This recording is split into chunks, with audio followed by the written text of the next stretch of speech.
Alright, I think that's enough lollygagging. We can get this started. Sorry. Just then immediately got a text message. uh,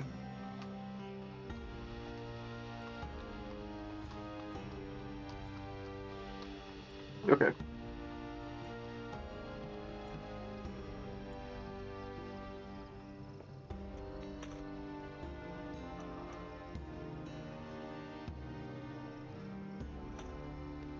Alright, no, sorry. That's all good. Pay attention to what I'm supposed to be doing, which is streaming. Alright, so let's do that. Sorry for that. My partner is out of home today, so I'm checking in on them. He just sent me a text message. Speaking of which, this is why my little guy is right here. We go, sweet dog. Hmm? I know. So you may see him in and out a little bit. It's not closing the door. All right, so we're going to start with the stream today. What do we want to talk about first? I think the first thing that just in my mind is let's go ahead and do the recap. There's not much to talk about here. It's a light week for D&D around here, so no game yesterday, no game tomorrow, which is probably for the best. We have a lot of weird stuff happening this weekend in the U.S., so maybe any extracurriculars, probably maybe give it a miss. Kind of a polarizing weekend for a lot of people. So we're going to skip past that. So let's talk about the one game, my Sunday game last week, in which I'm a player and not running, since we haven't had a chance to talk about that. So last week, it was fun. Finally got a chance for my character to jump in and do something regarding their backstories. We've been playing for a while now, and haven't had a chance to sort of dive into the backstory for my character too much, so it was nice to get an opportunity to do that. Things went incredibly smoothly, which is not what I was expecting. But sometimes I guess a plan just kind of works, and the rolls are good, and things are not as hard as they should be.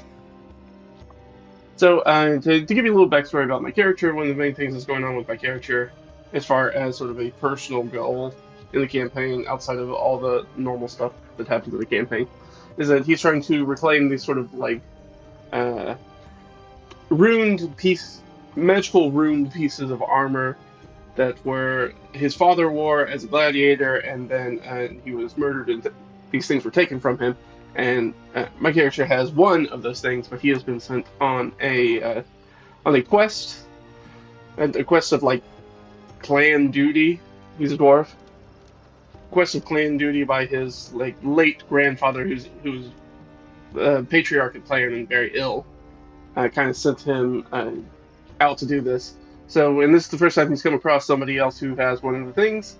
Did a little research, found out that this rich noble that's living on an island who has purchased it, and the boots were found on a gladiator they support in the arena, who's sort of like the small arena's like champion. So, like, all right, well, I'm gonna go get that. But thing is that like we know that the person who has the boots didn't steal them. We know that for sure, and we don't know how the noble got their hands on them. So I was like, well, I could waste a lot of time and really show my hand, and this is very much in character. In character being like, well, I could show my hand, and then that would ruin any sort of surprise that I have. Or since I know that none of these people took the boots to begin with, I could just take the boots, and then we'll figure it out later. Because I'm not sure that anybody here is going to lead me in a lot of. I already have a different lead on finding the thieves themselves. So while it would be nice to go have a conversation and probably, let's be honest, an encounter with the noble, we just decided, oh, okay, maybe I'll just take the boots for now. So as far as taking the boots, the plan was, all right, we have a little bit of downtime. We were doing some downtime, which is why he's doing all this research and investigation. So he's watching the person and has one of our NPC fellows that's on the ship go in, who was interested in the arena already, and be like, okay, well, you go be in the arena, so that way nobody accidentally recognizes me. Doesn't think anybody will recognize my character, but just in case. And then you can tell me from the inside, and then I can just find out how they go. So they go from the estate to the arena, and from the arena back to the estate. They're in a carriage. There's 2 handlers and a driver. I'm like, all right, so that's already a suspiciously fair fight. and trying to talk with the DM and be like, hey, is there any choke points or anything like that? And then DM's like, oh, well, there's this one place where they go across uh, this wobbly narrow bridge, and that's there's no place for anybody to go. So if you were looking looking for a spot to have sort of like a somewhat secluded altercation or an altercation where somebody couldn't run or get away very quickly, that would be the easiest way to do it. There's not a lot of places for them to run. So did that, took that in all into consideration, then ran back to our resident NPC. I guess you would call them an artificer. They're not technically an artificer, like the class, but a tinkerer, I guess. And working with them on some other things, and decided to have them make some satchel charges. And the idea was we're just gonna blow the bridge up, and I'll just pull the boots off the dead body. I don't really care about anybody else who's involved with this. So it was it's just one of those things where you make a pretty okay plan, and then the dice rolls kind of back up the plan, and everything went really, really smoothly, like incredibly smoothly. So the the carriage makes it onto the bridge. Ned, who's our NPC, is able to blow one of the satchel charges, but isn't able to get the other one. The detonator doesn't work on the other one, so one of our PCs shoots off an Eldritch Blast, I think, and sets the other one off. The bridge blows.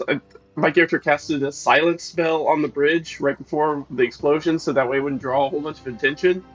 So there was a big explosion that happened in a silence spell, and then the carriage fell into the river below in a silence spell, which was a lot of fun. Just to kind of be like, oh, then do a bunch of massive damage, and then nobody knows what happened. We'd also brought some Covalent bodies with us, we're treating them as sea hobgoblins, what the Covalent are. Just kind of toss them down next to them and be like, oh, here's clearly who attacked.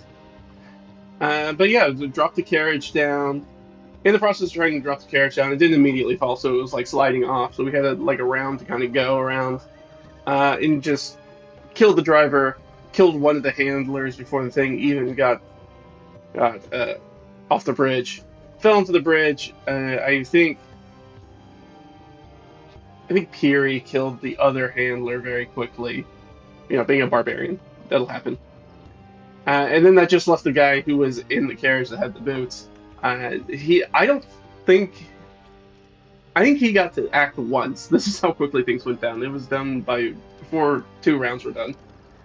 I think he got to act once, which was pretty much get out of the carriage. And I think he hit Peary once or twice. And then just got obliterated between my character and the other PC that we have in the party, and all our NPCs. We brought the full brunt of our party, so that's 3 PCs and Colm, Beatrix, Myrick, Ronan, Ned, 5 NPCs. I feel like I'm missing somebody. 5 NPCs. So 8. At one point it's an 8-on-1 fight. Like it's not much of a fight. Yeah, grabbed the boots, threw down the bodies. It was like, all right, we're gonna.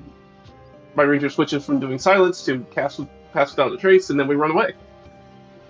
We're like, well, that went about as well as one might expect it could possibly ever go. And Colm did some little distraction things and saved us there. Rolled pretty well. So yeah, I mean, it felt very weird. It did feel like I did that usual player thing where I was like, oh, this looks like it's going to be a planned encounter, so I'm going to like sidestep that because I don't want to have a fair fight with these people for any reason. And so instead, do a little, I said a heist, they say domestic terrorism, just because you're blowing up bridges. But yeah, got out of there. As far as we know, with no witnesses, what was happening. And then we're just hoping that the people in this town are freaking out because somebody blew up a bridge and nobody even heard or saw it happen. And then there are a handful of dead people in the carriage. And one guy missing his boots. And a couple of dead Covalent. And they know Covalent are in the area. They should know because we had just killed some.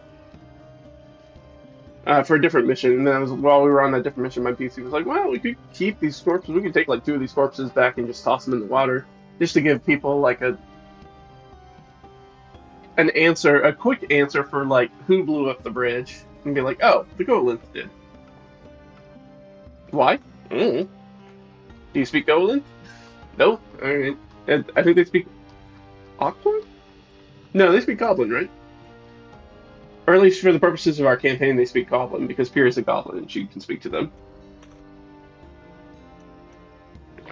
So, yeah, that's the situation. That was the play. That was pretty much it. At least for my character. Other characters had other stuff going on, so it wasn't just me session. That was just my kind of big part of it. I didn't think of anything really, really notable happened.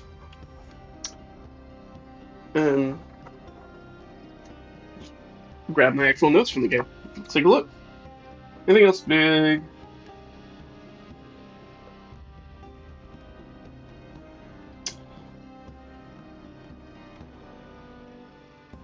Yeah, we did this thing where we were hunting Swaggin, which actually ended up being like a Swaggin Colon meetup. That was the quest we were on before. Running out there with Ronan and Mirik. Ronan is a is a samurai from Japlantis. That's our funny in joke for that. Is that there was basically a feudal Japan style civilization of tritons under the sea. And we have a Ronin from them that we call Ronin. And this is his first time above the waves. And then we have Mirik, who is a lizard folk shaman from one of our allied tribes. It's a very political game. We're working on like this weird, almost like NATO kind of conglomeration of different powers in the region to fight back against the Swaggin. Yeah, they had found dead men near the logging camp that were drowned on land with their eyes burned out. We didn't find out any of that information. We didn't, as far as any larger thing that was going on. We found Koalinth and then we killed the Koalinth. Brutally, very quickly. That is something that we found out specifically about my character as a ranger and using the revised martial equipment rules, is that if you just let him sit and use a longbow, he is going to absolutely rip through you. Because he has like the power attack for bow, and then he has extra bonuses to his proficiency for bows, which increases his power attack. Plus, he has all this stuff that's like gives him bonuses to hit if the AC's 15 or higher, and if he takes an aim action, which is a bonus action, he can get advantage on all the rolls. So it's pretty nasty. And then he gets another like brutal critical kind of die if he rolls 10 or higher, I believe, on their AC. So it's in an average turn at, what are we, like 6th level? 6th level, I think? 7th level? He's doing like oftentimes 5d10 plus like 22 or something like that to damage in a round. So it's a lot, and that's without something like Favorite Foe, which would add d6s into the mix, which I always forget to do. Also because it takes concentration, which I think is silly. Anything else that kind of happened in that session that's of notable? We know that they have a war camp offshore. The Swaggin knew.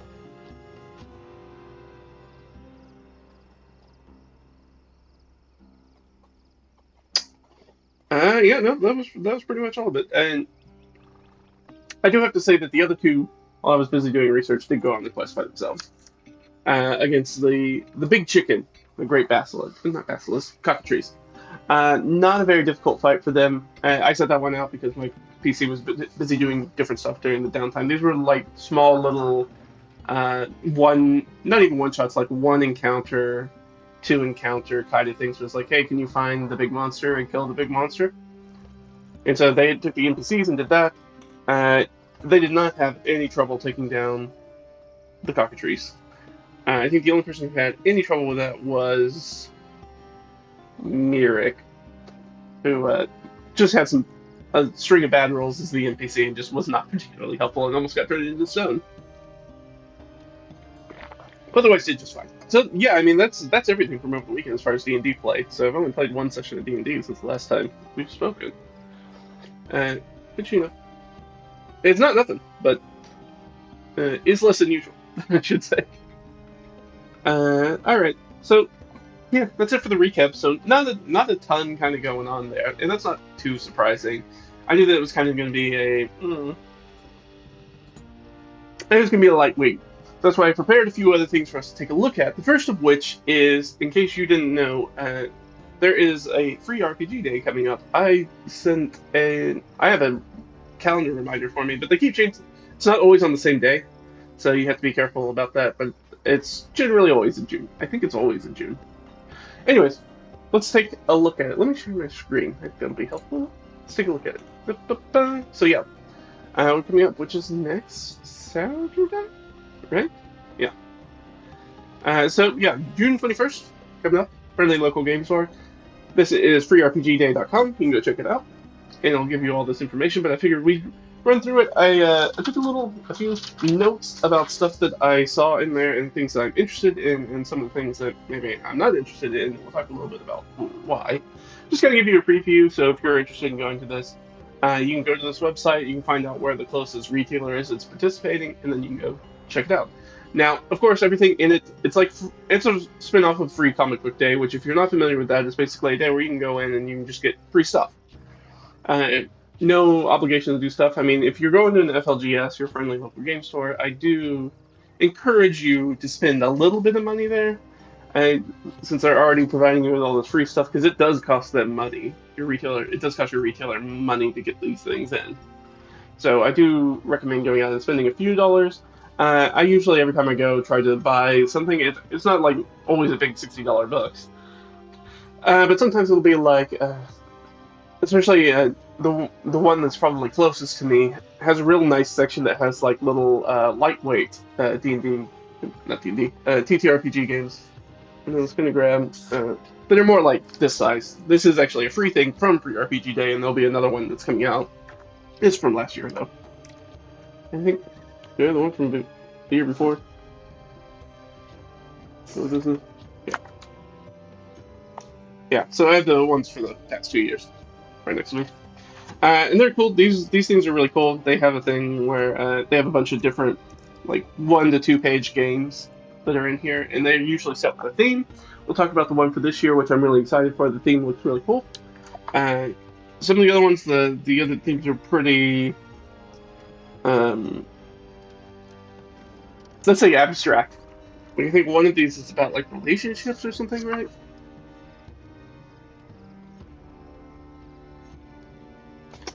I can't remember.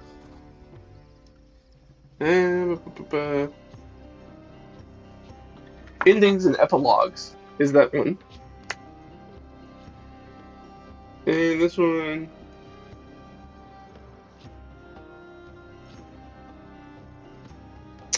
Well, yeah, this one's all like internet and future. And the one for today, this year is going to be like West stuff, like Western stuff, like cowboys and stuff. So that's really interesting. That's the one that I think I'm the most interested in. Well, I'm interested in checking it out. But let's jump into it. So this is everything. Again, it's freerpgday.com. You can go check it out, and it'll tell you everything that's coming up in it.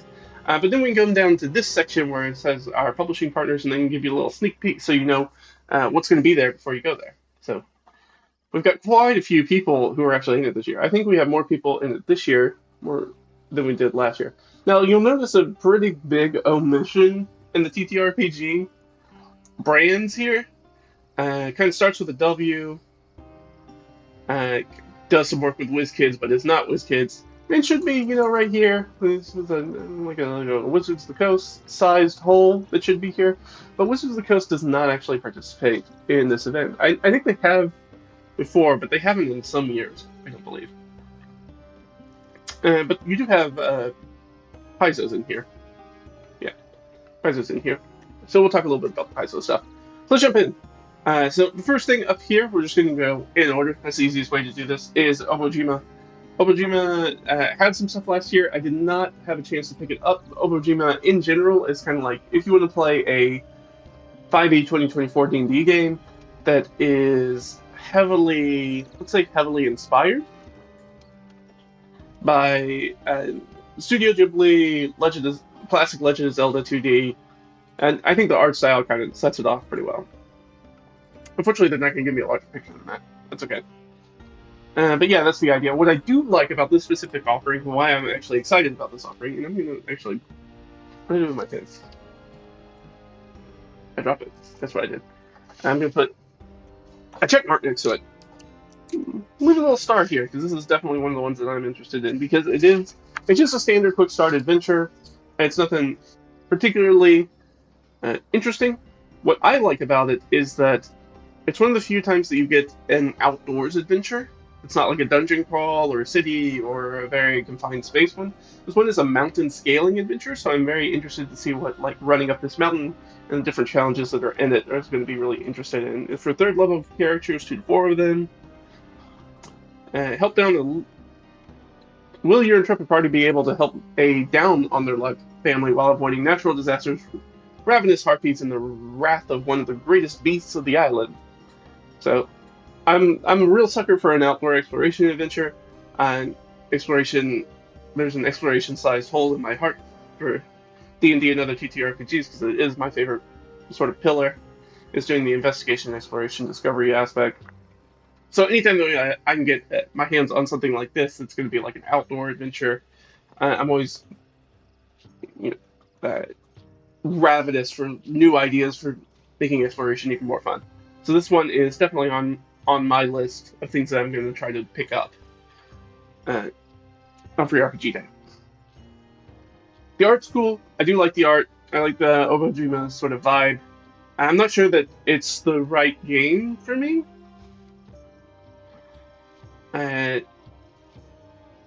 Like, I'm not sure how well I want to play a game focused on that aesthetic of like a Studio Ghibli 2D Legend of Zelda style game. I think it's really popular for a lot of people. I'm not sure it's what I'm looking for. I want a very specific campaign to play that in, and I've talked with some of the other people that I play with.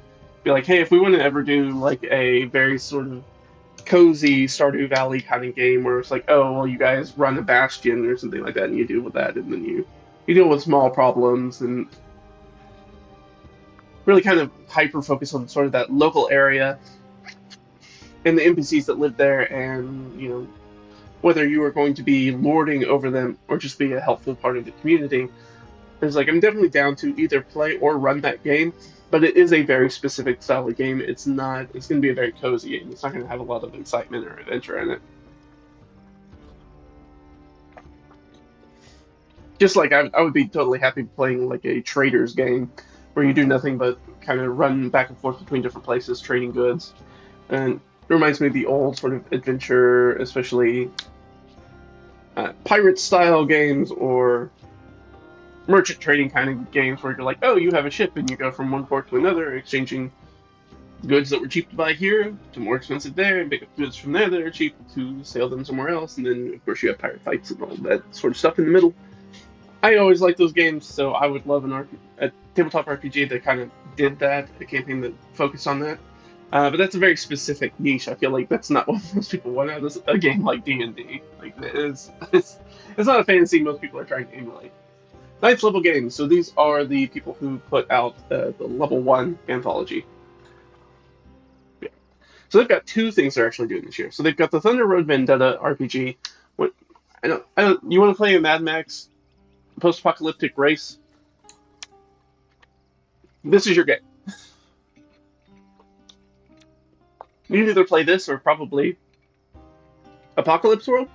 I don't think Apocalypse World has. I'm sure it's got some stuff for machines and vehicles, but Thunder Road is very much focused on the car aspect of it. If you've ever played the Thunder Road or Thunder Road Vendetta, because I think they're both the same, just the tabletop game, it's like a race thing where you have teams. So it's very interesting with cars and guns, and it looks fun. It's not a must-have on my list. It'd be one that I pick up and be like, I want to see how they do vehicle combat, because that's generally a big headache in tabletop RPGs. But so I'd be interested to see how the rules translate from something that was already a board game and translating that into a TTRPG. And see if that works any better. I think Savage Worlds has pretty decent sort of vehicle combat rules. They just don't get used very often. So they're never something like anytime that it comes up in a game that I'm playing in, either running or playing. I always have to dig the book out and be like, what is this? Because they have very specific, uh, they take care of inertia about like making turns and stuff like that. So that stuff's really important in vehicles. Anytime you're doing any sort of like vehicle simulation, because they, unlike people who like in D&D who run and then stop and then run and then stop, you know, vehicles keep moving with their inertia. They're assumed to always be moving.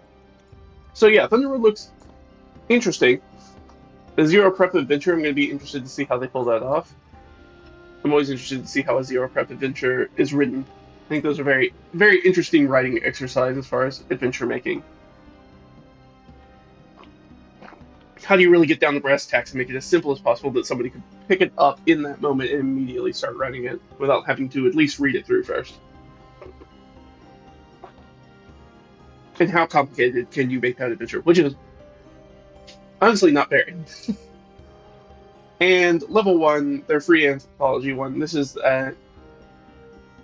so the theme for this one is how the West was lost. So this is the one that I'm interested in. I think we're going to get some weird West stuff. I'm hoping that we're going to get some stuff that's maybe a little bit more reminiscent of some older games like Dogs in the Vineyard, which is a very interesting game if you've never heard of it or checked it out sometime. It's interesting. You play as, I can't even remember what they're called. Wardens? Is that what they're called?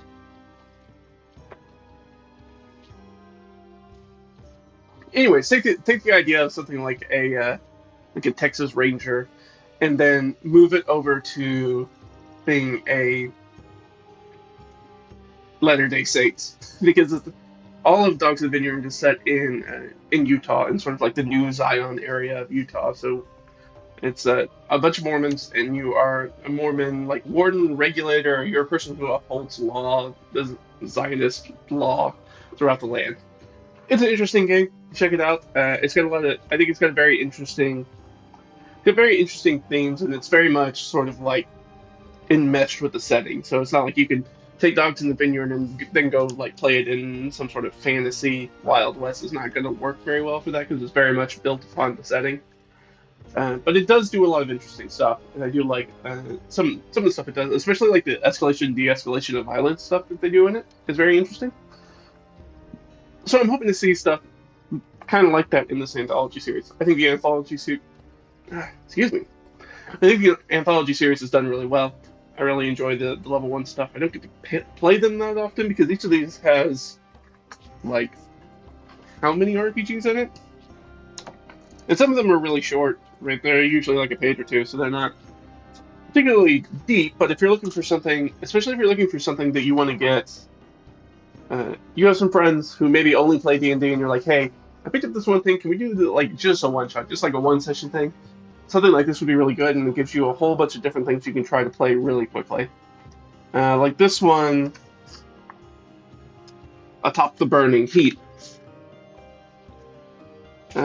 Uses cards, uses a deck of playing cards instead of dice. So there's a little reference sheet in here for each of the different suits and the cards within that suit as to what they do. It's very fun. So yeah, I don't know if I should not recommend. I guess maybe if you just don't like Western stuff, maybe that's a miss. I'm not a huge Western fan, but I'm still very interested in this product. So I'm going to go ahead and put a little star down here for How the West Was Lost, because that is definitely something I'm interested in. I'm always interested in picking up those anthologies. I think they are a great product. Something I would even be willing to like spend some money on too, for what you get here. Especially if they had a little bit more cleaned up presentation, a little bit better. Even though the printing is actually quite good on it. But maybe a couple of color illustrations or a few more illustrations on it. I think you could easily sell that for one of these books for, I don't know, maybe even $20. But definitely in the $10 to $20 range, I think would be pretty reasonable for picking up something like that. All right, Chaosium. 50th anniversary. Big stuff. Ah, yes. The basic role-playing universal game engine quick start. This is one of the ones that is interesting to me. It's at the heart of Call of Cthulhu, RuneQuest, Pendragon, and many other popular games. This quick start gives you an easy entry point in the basic role-playing world. I am a little bit familiar with basic role-playing, but I'd love to get a new quick start for whatever the most recent edition of those rules are for basic role-playing. So yeah, I'm very interested in this one as well, just because it's been a while since I've looked at any basic role-playing stuff. And Chaosium's been around for a while. I do have, I do believe I have a RuneQuest quick start from one of these from a few years ago. I can't remember how long ago it was. Was it RuneQuest? Maybe it was something else. I always get RuneQuest confused with something else. I can't remember what the other property is. Thus the confusion. But yeah, Call of Cthulhu. So, if you're not familiar with Call of Cthulhu, which would be wild, but if you're not familiar at all, generally it's a D100 system. You want to roll low, below whatever your attribute is or skill is. That's pretty much it. It uses D100. It's a straightforward, simple system. A lot of systems work like that. Any percentage decimal style system works pretty much the same. The old like Marvel superheroes game works that way. It's very straightforward, very seamless. So yeah, I'd be interested in picking this up. I do want to see a little bit. I'm hoping that in this Universal Game Engine Quick Start, it's got some things, so it's a little bit more like, I was going to point at it. I know you can't see it from here. The Savage Worlds sort of core book where it's like, hey, and here's some like modern weapons, here's some sci-fi weapons, and here's some fantasy weapons. Just kind of give you an idea of how you can use the Universal Game Engine in a lot of different ways for a lot of different genres. Because as much as I love Savage Worlds, I do think it is a little bit more difficult, I think, to get people into than maybe a D100 system. Maybe not. I don't know. I rarely have tried to get people to play Savage Worlds, or people that I have played Savage Worlds for feel like they don't understand the system. Like, the system is pretty easy once you kind of grok it. It's just, if you've only played D&D like 5th edition or 2024, it's going to be different. Just because the core mechanic's completely different. And how it's done and how the target numbers are done is very different. So Chaosium, definitely got the star. That's one of the ones I'm going to be looking out for, just because I want to see what they're going to do with that. Chip Theory Games is our next one. Nom, oh yeah. So this is sometimes these happen too. In Free RPG Day, you get stuff that's not really a free RPG. It's not really an RPG product, and this is one of those. So Chip Theory's got Too Many Bones alternate Nom Tyrant battle card. So it's just like an alternate free card for the Too Many Bones base game. So I'm not familiar with Too Many Bones, but I'm guessing since it's a card and it's got all these symbols on it, this is going to be more of like a TCG, TTG kind of thing. I don't think this is going to, or sorry, a TCG or a CCG, or maybe it's more of a battle deck kind of thing. I'm not really sure. What I can tell you is that from looking at this, I'm pretty sure it's not a standard tabletop RPG.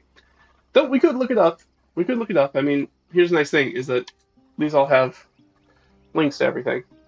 So let's go for our games. Too Many Bones. What's Too Many Bones like? Well, that looks like a board game to me.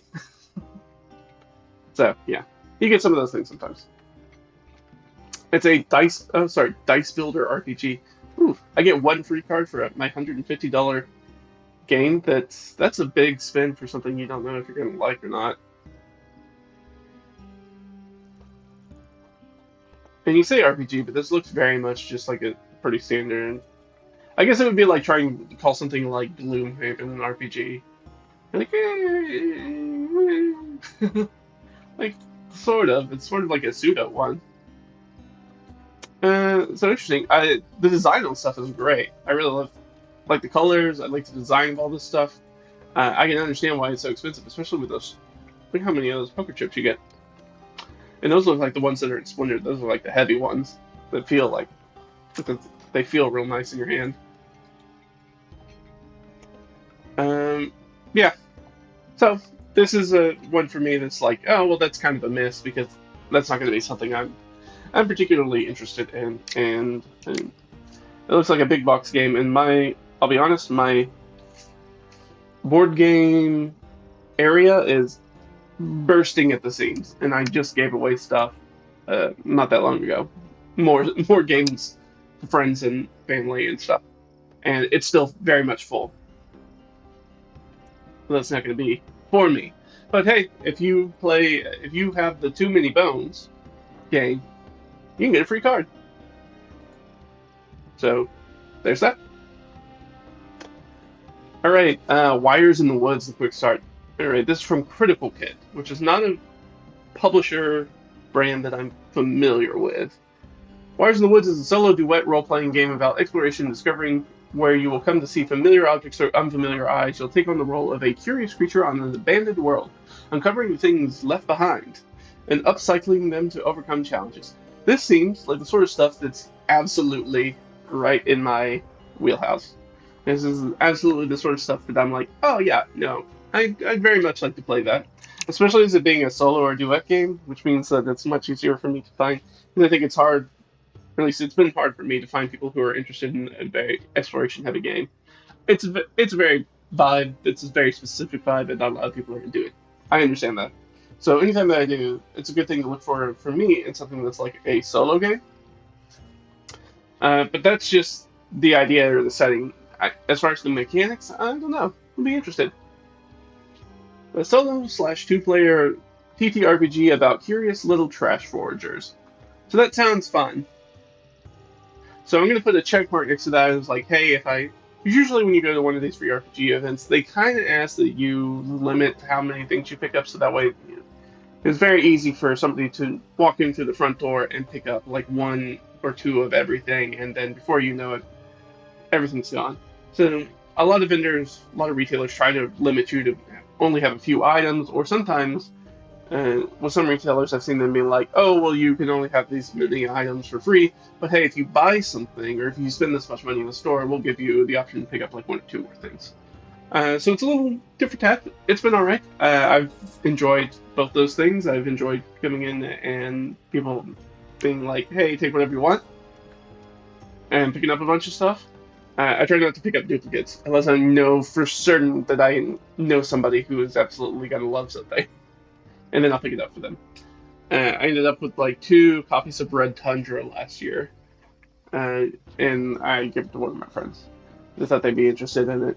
But generally, I try to avoid that, and I would encourage you to avoid any sort of duplicate stuff there. So Wires in the Woods looks like an interesting one for me. That's definitely one I'm going to keep my eye out for.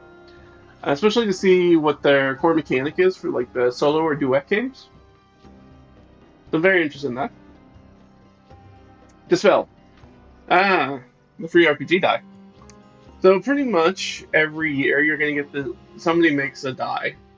And this is a really cool looking one. What I will tell you is that in my experience, I almost never see the die there. That's pretty much taken by whoever the retailer is, or somebody who works at the store who's opening up the box. They almost always take the free die that's in there. There's usually only like one or a handful. So it's a very rare occurrence in my experience to ever see it out there for somebody to take. I think I've seen it once. So if you're into dice collecting, and it is a cool, these are cool dice, by the way. This is by Dispel. Oh, these are really neat. So they are really nice looking. They're not the most legible dice in the wind, though I do like the Art Deco numbers. I do enjoy those. It's a nice big round. Look at the 0 on that D10. That thing's massive. That's a big old goose egg. So yeah, these are interesting. These are really cool, actually. I'm not much of a dice collector, but these are cool.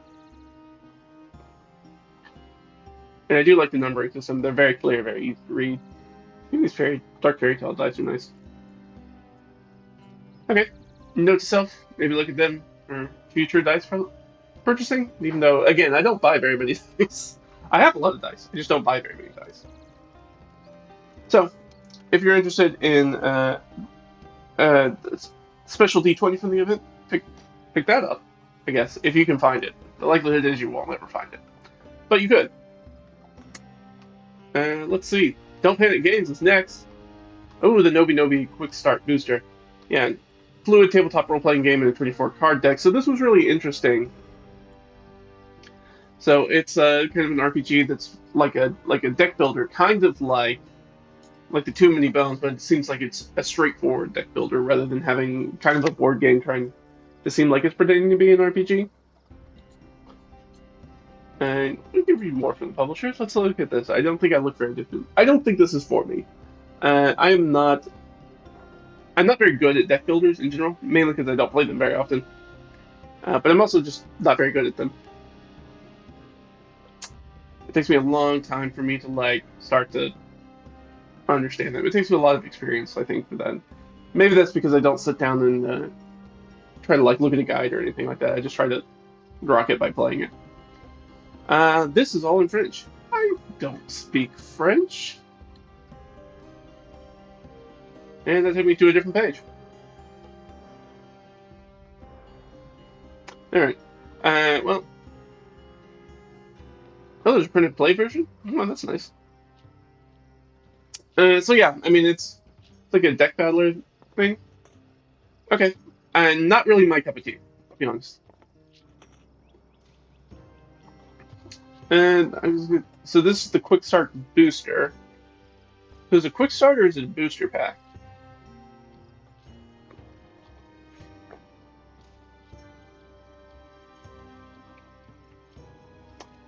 I don't know. I don't know. This is not maybe the most eloquent or clear description of what this thing actually is. But hey, if you're into card battlers, maybe something for you. But unfortunately for me, that's going to be a minus. That's definitely not one that I'm interested in checking out. No shame, just not my thing.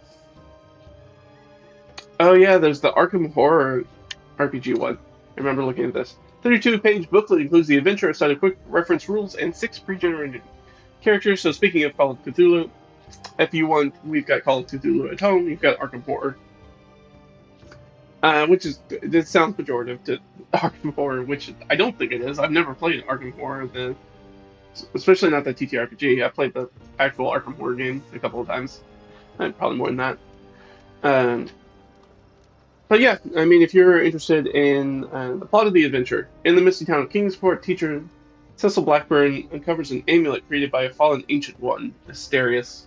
Corrupted by its power, he began creating comets, supernatural copies of living people, before fleeing to another dimension, leaving his creations to spread chaos. Now these eerie doppelgangers roam the town while monstrous sea creatures emerge from the portal Cecil opened.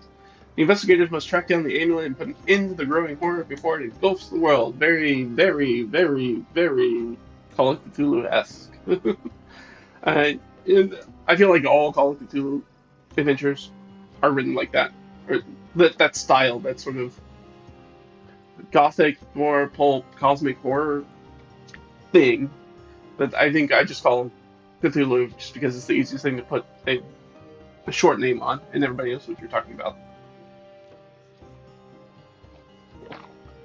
I gotta tell you, as much as I am a big exploration boy and how much I love doing the investigating and the discovery and stuff, it's just, I think it's more the time period than anything else. It's just not a lot endears me to that time period. You wanting to play like a Victorian through Roaring Twenties kind of uh, naturalist, Renaissance type of character who's an investigator in the supernatural stuff, and I don't know. There's something about that just doesn't. It's not like I don't enjoy those games. I have enjoyed those games in the past. It's just not, it doesn't really spark a lot of cre- not even creativity. It just doesn't. It's not something I get very excited about. Like I'm fine to play it. I'm happy to play it. I'm probably not going to run it. I'm happy to play it though. Uh, just play. But it is. I don't know. The Cthulhu stuff is just not something. I think maybe I have oversaturation of it. It's just not something that kind of sparks my interest most of the time. So that's going to be, unfortunately, a no for me. Exalted Funeral. What they got going on? Yeah.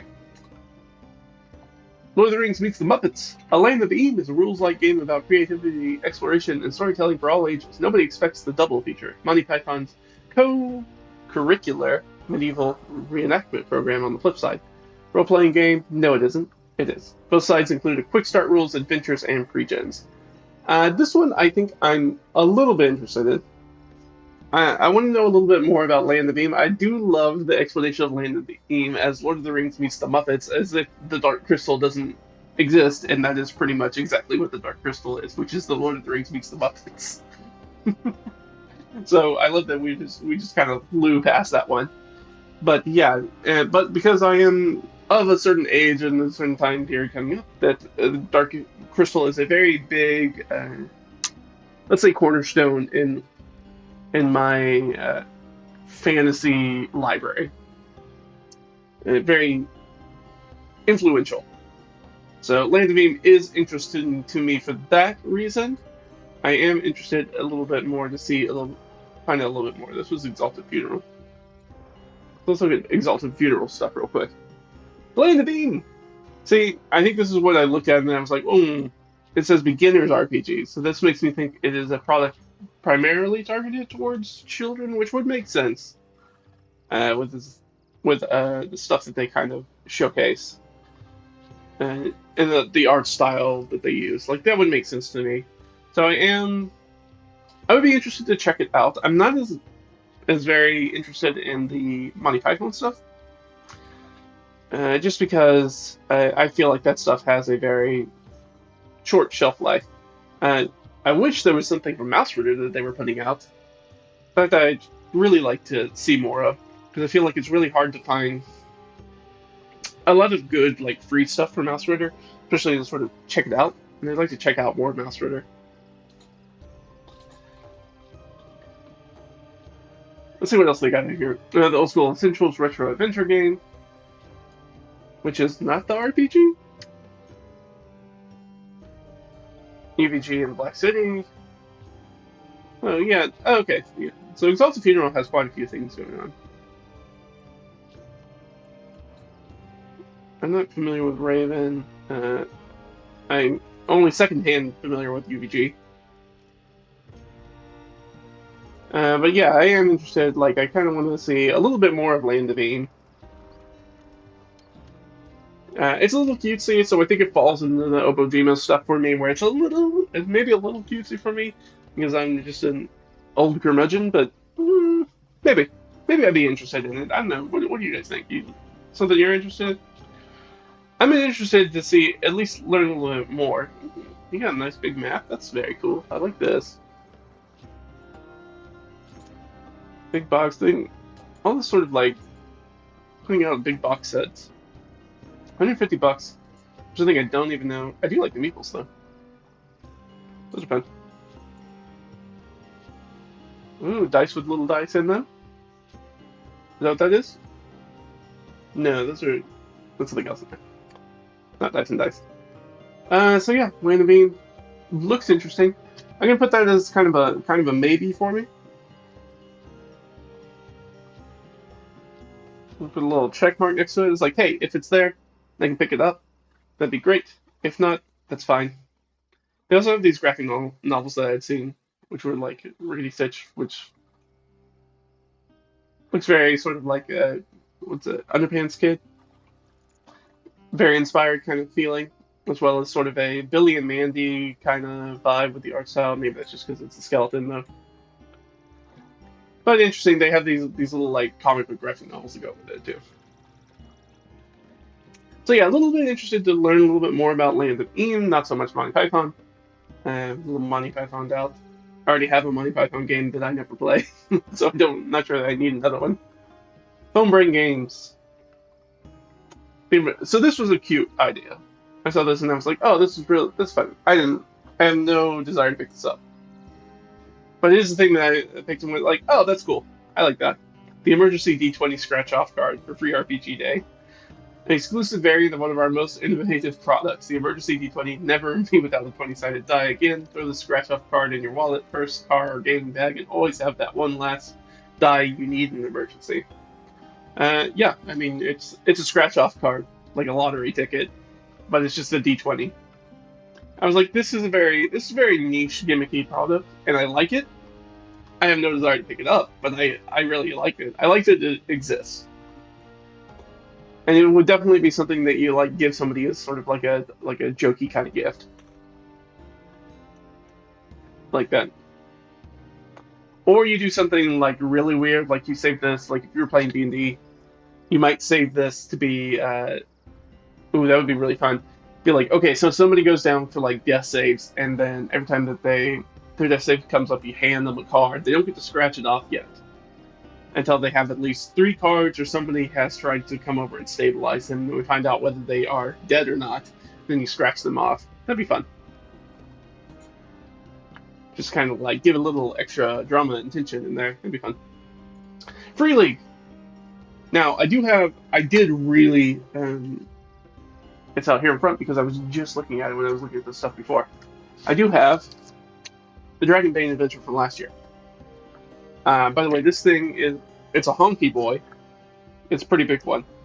It's got really great production quality to it. It's got this cool, the art in it's really cool. I don't know how much this you can actually see, but the art in it is really cool. Everything that's involved in it. This like the one that's coming out this year, this is also a tournament module, which means it's like a timed thing with the sinking tower. It's really cool adventure. I haven't gotten to run it yet. I really want to though. The only thing that I'm worried about running it is that it is a very sort of like exploration heavy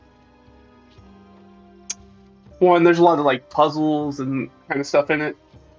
A lot of stuff where you're like, oh, you need to figure out how to get from this floor to this floor and stuff, and not quite as much combat for social RP, though there is that stuff in here too. It is kind of structured, I think, kind of like a 5-room dungeon, if I remember correctly. It's kind of structured like that. But yeah. So, based off of how much I've enjoyed this, I'm really interested to check out this new one, The Magistrate's Gambit. A tournament adventure for the award-winning Dragonbane fantasy RPG, which is very D20. It's got some roll-under stuff in it. It's very interesting. Offers difficult challenges and even the most cunning and skilled adventurers. Players will need to work together to solve puzzles, win battles, and find valuable treasures, all in just 2 hours. Dragonbane is a game full of magic, mystery, and adventure, designed for fast play, very little prep time, and adventures that are a breeze to run. This new quick start includes condensed rules, a complete adventure, and 7 pre-generated characters. All you need to play is a few dice, some pencils, and your imagination. So yeah, I'm interested. I wish they'd given me a little bit more about like what the adventure is actually about. But based off of what Free League did in the previous Sinking Tower one, I'm inclined to give them the benefit of the doubt that it is, if nothing else, is going to look great and is going to have some fun stuff in it. Like, there's a very interesting puzzle in the Sinking Tower one from last year that I'm like, I read it and I was like, I don't know if my players would ever figure that out. Like, I'm not sure they've ever figured this puzzle out. I'm not sure I would figure it out. If I didn't already have the answer in front of me, I was like, this is kind of a difficult one. Maybe it's just me. Maybe it'd be super easy for somebody else, but for me, I was like, ugh. I don't know. But I am interested. I like the art style a lot. I think it's fun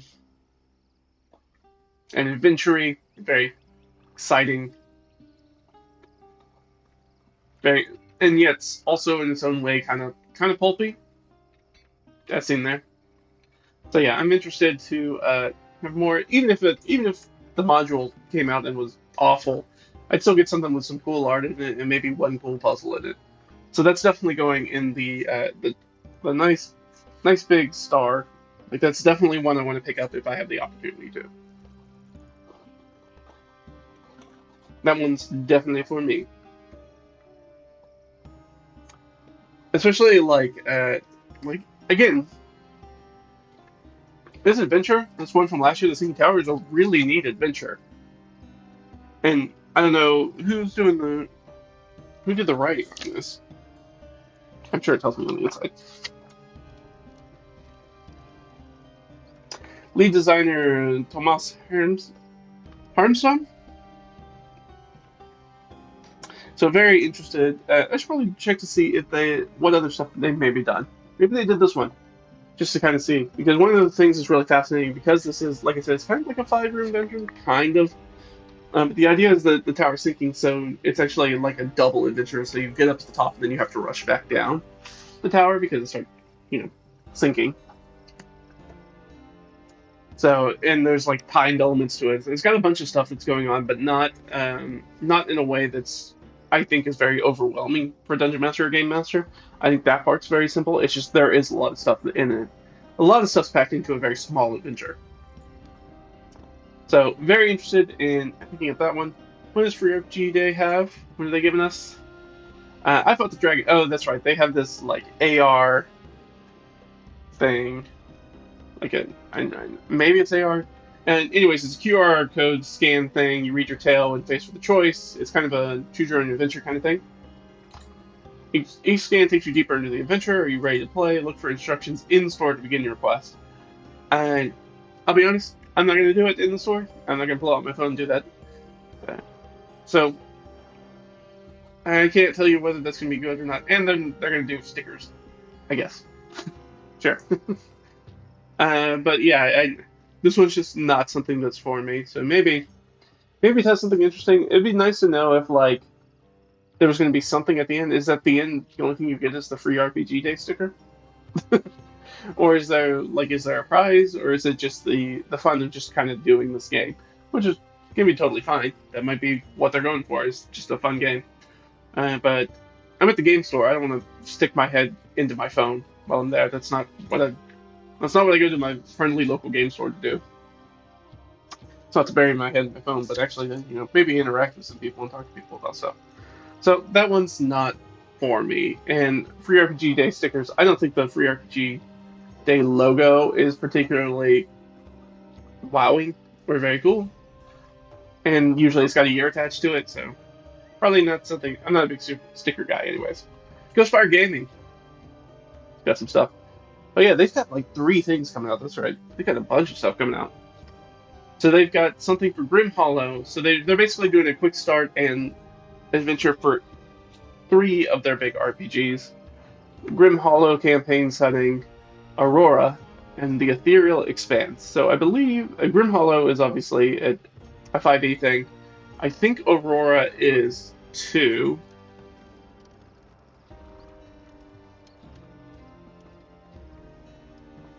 And I assume the Ethereal Expanse, which is not something I know very much about, is, at least from looking at it, it looks like the Spelljammer we wish we would have gotten from WotC, but we didn't get. So that's what I'm getting from this so far. And just from that image alone, looks pretty cool. Grim Hollow, I haven't played a lot. I know that the DM in my Sunday game, I think, has been using some stuff out of Grim Hollow here and there. But it's the sort of setting that's like, if you like The Witcher, you probably want to play something like Grim Hollow. We've got more of that stuff. Ethereal Expanse is going to be our Spelljammer. Dungeons Rackenheim is not something they're putting out, or the Enchanting Emporiums. What was the other one? Aurora, right?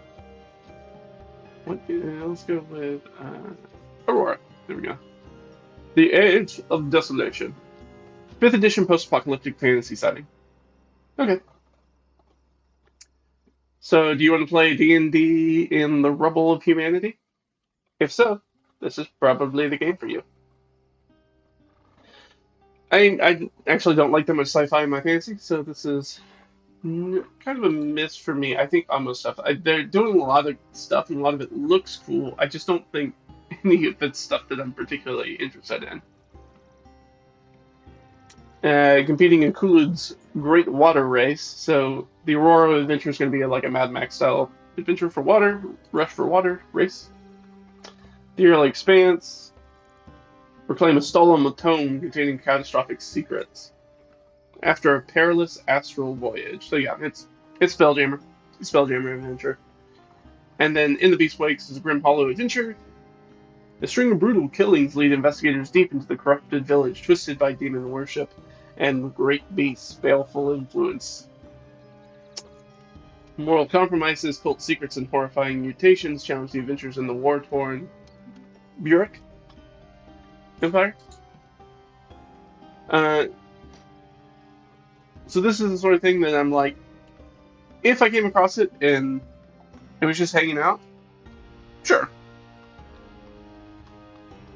Put a little check mark there. If it's there, it's not like a first thing I'm looking for when I walk in. But I was like, if it's there, maybe some interesting stuff in here.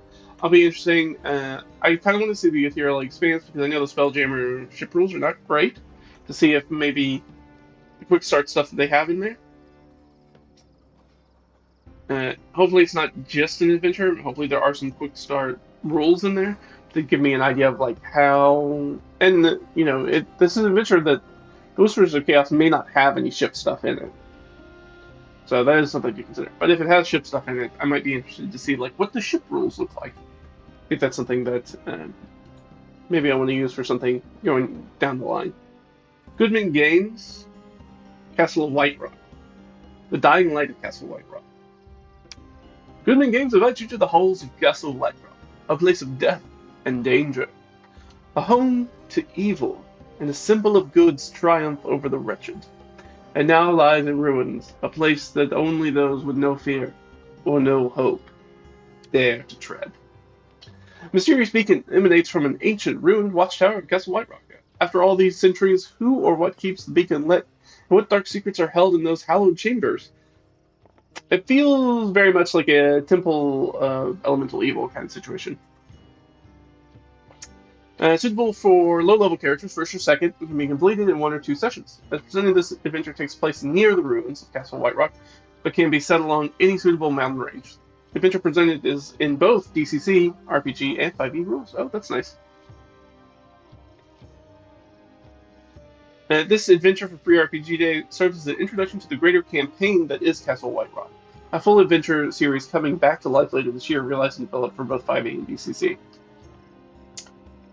DCC is Dungeon Crawl Classics, if you didn't know that. I don't think I said that, but Dungeon Crawl Classics. I have the book over there. It's very interesting. It's very old school, very weird, very gonzo, and has a very fun spellcasting system in which you don't have spell slots. You can pretty much cast infinitely until you screw it up, and then you lose the spell. And every time you cast, there's a chance that something goes wrong with the casting because magic's weird and dangerous, and you're like wizards get mutations and stuff. It's a very interesting system, very old school in its own right. So yeah, Castle Whiterock's going to be one of the ones in there, if nothing, only for this cool cover. I really enjoyed this cover. This looks really cool. So that's one of the ones that's in there. Also, I've had good success of Goodman Game stuff in the past, so I always like checking out their stuff. Very similar situation with Green Ronin. I do like a lot of Green Ronin stuff. What does Green Ronin have going on? Well, I guess I should say, is there anything else I want to say about Castle Whiterock before we leave? The Dying Light of Castle Whiterock? No, I think I'll be interested to see what a 2-session adventure looks like for low-level characters at first and second level. Especially in 5e. As somebody who's now run 10 sessions of first-level characters in a campaign, it can be a challenge to keep them engaged and give them combat, especially doing stuff like combat or even exploration stuff. There are stakes that aren't just going to immediately just kill them outright. You have to be very careful about the damage. So it'd be interesting to see how they manage things like rest and reclaiming hit points, especially when you only have 1 hit die, and how they do all that stuff. And what the challenges maybe look like. Green Ronin. The Expanse Transport Union Edition Quick Start. Role-playing games set in the far future of humanity, the Quick Start contains sets of condensed rules and adventure designed to get you playing right away. It's The Expanse. I have not played The Expanse. And I don't know what it uses for basis of its system, even. I don't know what its core mechanic is. I don't really know much about The Expanse. So, for that reason, I'm going to put that down as kind of like a little check mark. I'm like, if it's there, and I don't have something else that's already catching my eye, this is maybe something that I look at. I'm not the biggest sci-fi guy, and I didn't really get into the Expanse series. I've heard the novels are very good, though. But I haven't gotten into the series. I tried to watch like an episode or two of it, and I was like, okay. It just didn't grip me. I'm sure it's probably. I've heard it's very, very good. And I'm sure I probably just didn't give it long enough. So maybe at some point I'll go back and try to watch more of it, but up front it just didn't really like grab my attention very well. So if this comes up, maybe I check it out. It could be interesting to see what the sci-fi rules are for space travel and all that stuff. Always interested in that stuff. But not a gotta have it kind of thing. Next. They put out Titan's Keep, where the Zal River flows, an introductory adventure into the realm of Kalador? Kalador? With Titan's Keep, an upcoming system-agnostic setting from Hex. Written by some of the most brilliant minds of TTRPGs, including Ed Greenwood, Alison Fung, Keith Baker, Lauren Nelson, Skid Maher, or Mar, Jay Foster, and more. Titan's Keep brings players into a deeply immersive world with complex lore, rich cultures, and exciting new lands to explore. This is one of these things where you watch somebody write copy, and this probably comes a little bit more from my professional background. You watch somebody who writes all this, and you're like, oh, look, and it's written by all these great people. Yeah, but what makes the setting different? What's cool about the setting? You didn't tell me what was cool about the setting. Why should I want to pick this up? What's its like thing? What's its gimmick? What's its vibe? What's it doing? Let me know, so that way I know whether I want to pick this up or not. So, since they didn't give us any of that information, we're gonna have to go look at them. Oh, Titan's Keep. Immediately typo. That's not damning in any way. It's just immediately there.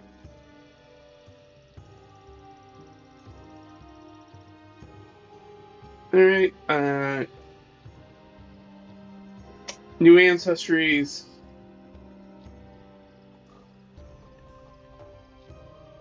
Expansive new world to explore, the wondrous realm of Kalador, a grandiose high fantasy campaign setting, written with enchantment and peril at every turn. Introduces new ancestries, backgrounds, subclasses, monsters, magical items, and more for use in Dungeons & Dragons 5e, Pathfinder 2e, or your favorite tabletop role-playing game. Magic in the realm of Kalador is wild and untamed, drawing its power from ancient fey lines that cover the land like glowing veins. Okay. Here we go. What is Titan's Keep? Masterfully crafted world. Industry creators known for world building, storytelling, and exciting adventures.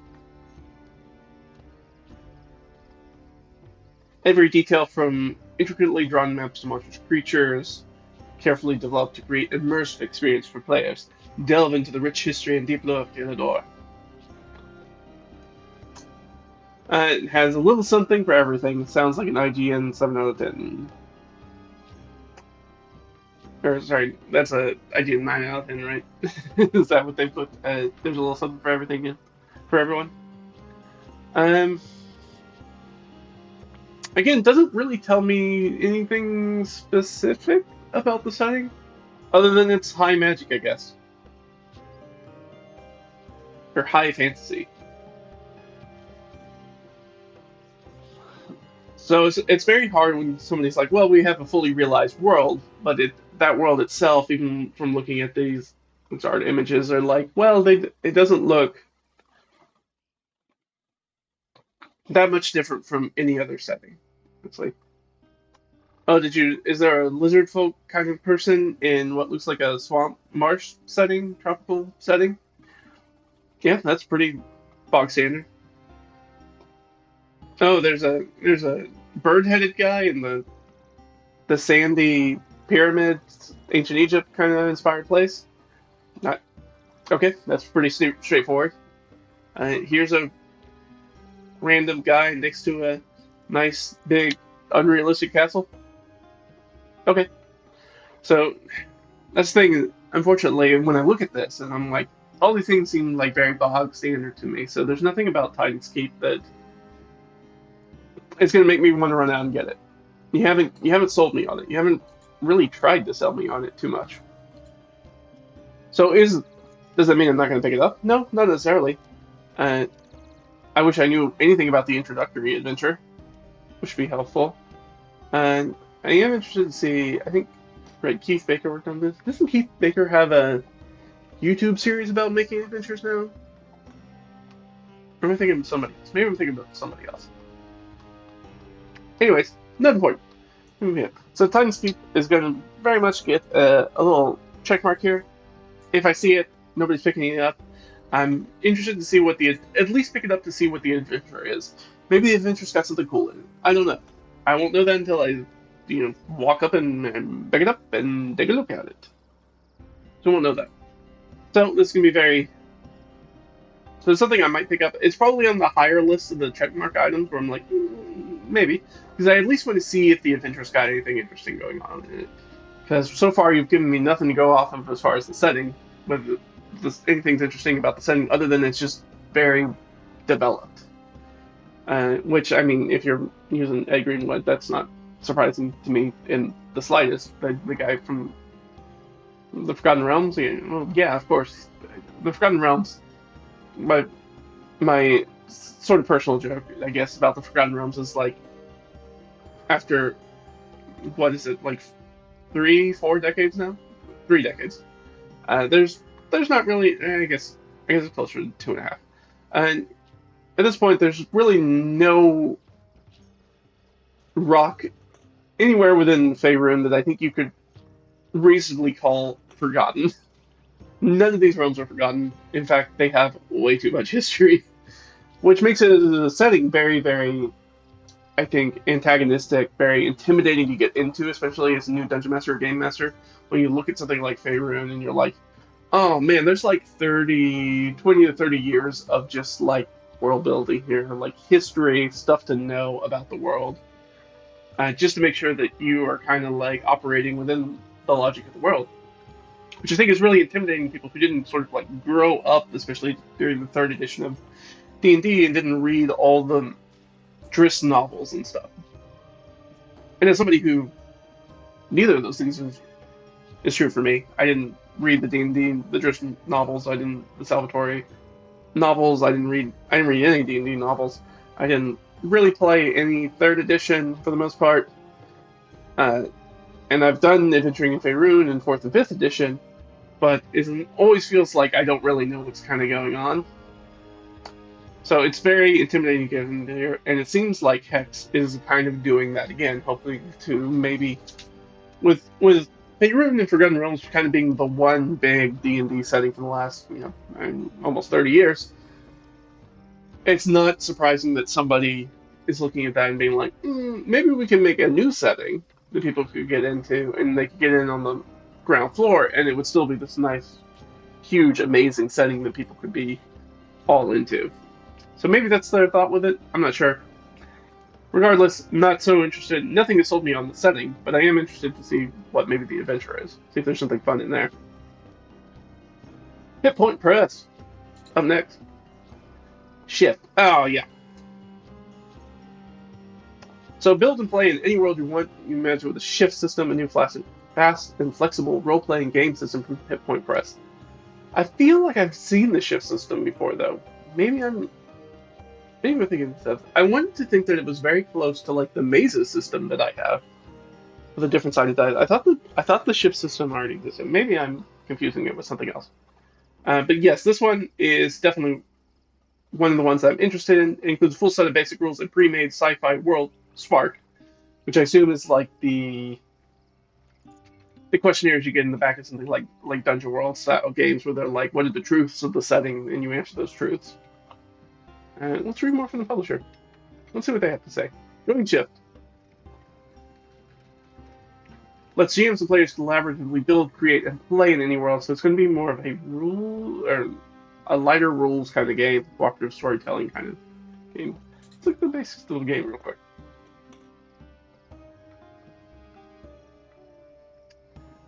Pick up and play role-playing game system that offers diverse options for game masters and players alike. Minimal rule set, shift dice, traits, and making extra rolls. The shift dice, 4, 6, 8, 10, 12.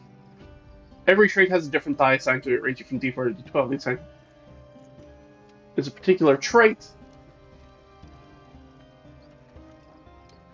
D12, last legs, lichy, weakest odds, critical success. Oh, so you want to roll. This is a roll low system. Interesting. So things like the gear breaks down over time. Oh, that's fun. I like that. I like that idea. And as the dice get bigger, it's harder for you to roll a 1. That's cool. That's very interesting. I like this. I like this. I'm interested to see how this plays. It is in a way very similar to mazes. The system that's in mazes that uses these same dice. And so some stuff like Savage Worlds uses the same sort of dice array. And a totally different way, but in the same. But it uses this sort of array to. That's the core of the game. So yes, very interested in this. This is definitely a one to pick up.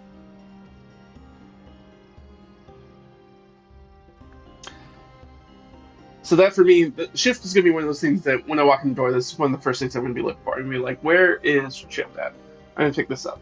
Because I want to know more about the system, because if it's like mazes, I'm interested in that. And now that I know that there's like a gear degradation mechanic, I am super interested in that. It's something that I've wanted to see more of in TTRPGs recently, which is very funny because I very much did not enjoy gear breakage and stuff like the Breath of the Wild games in Tears of the Kingdom, where they having a Link's weapon break all the time. I was never a fan of that.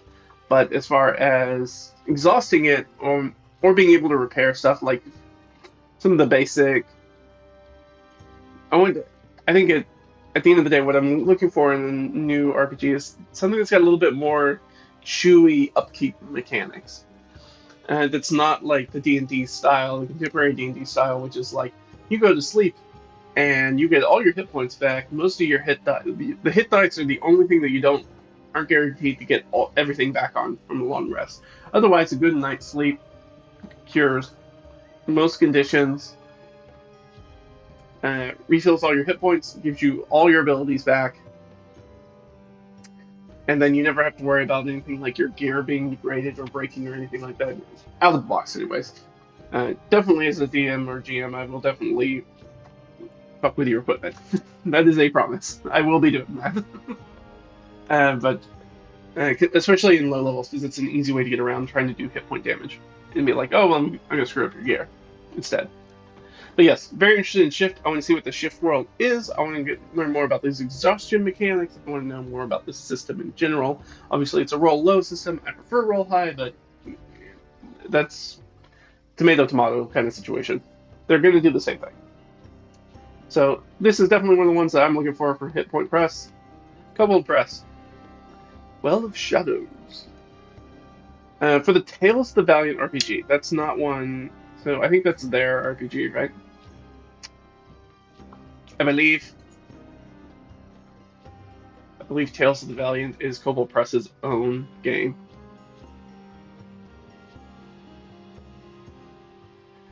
Oh, they offer a pocket edition. I'm a sucker for a good pocket edition.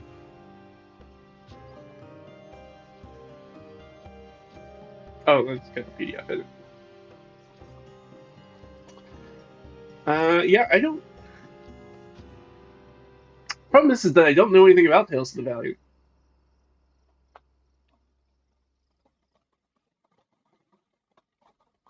So I couldn't tell you one way or another if it's good or not.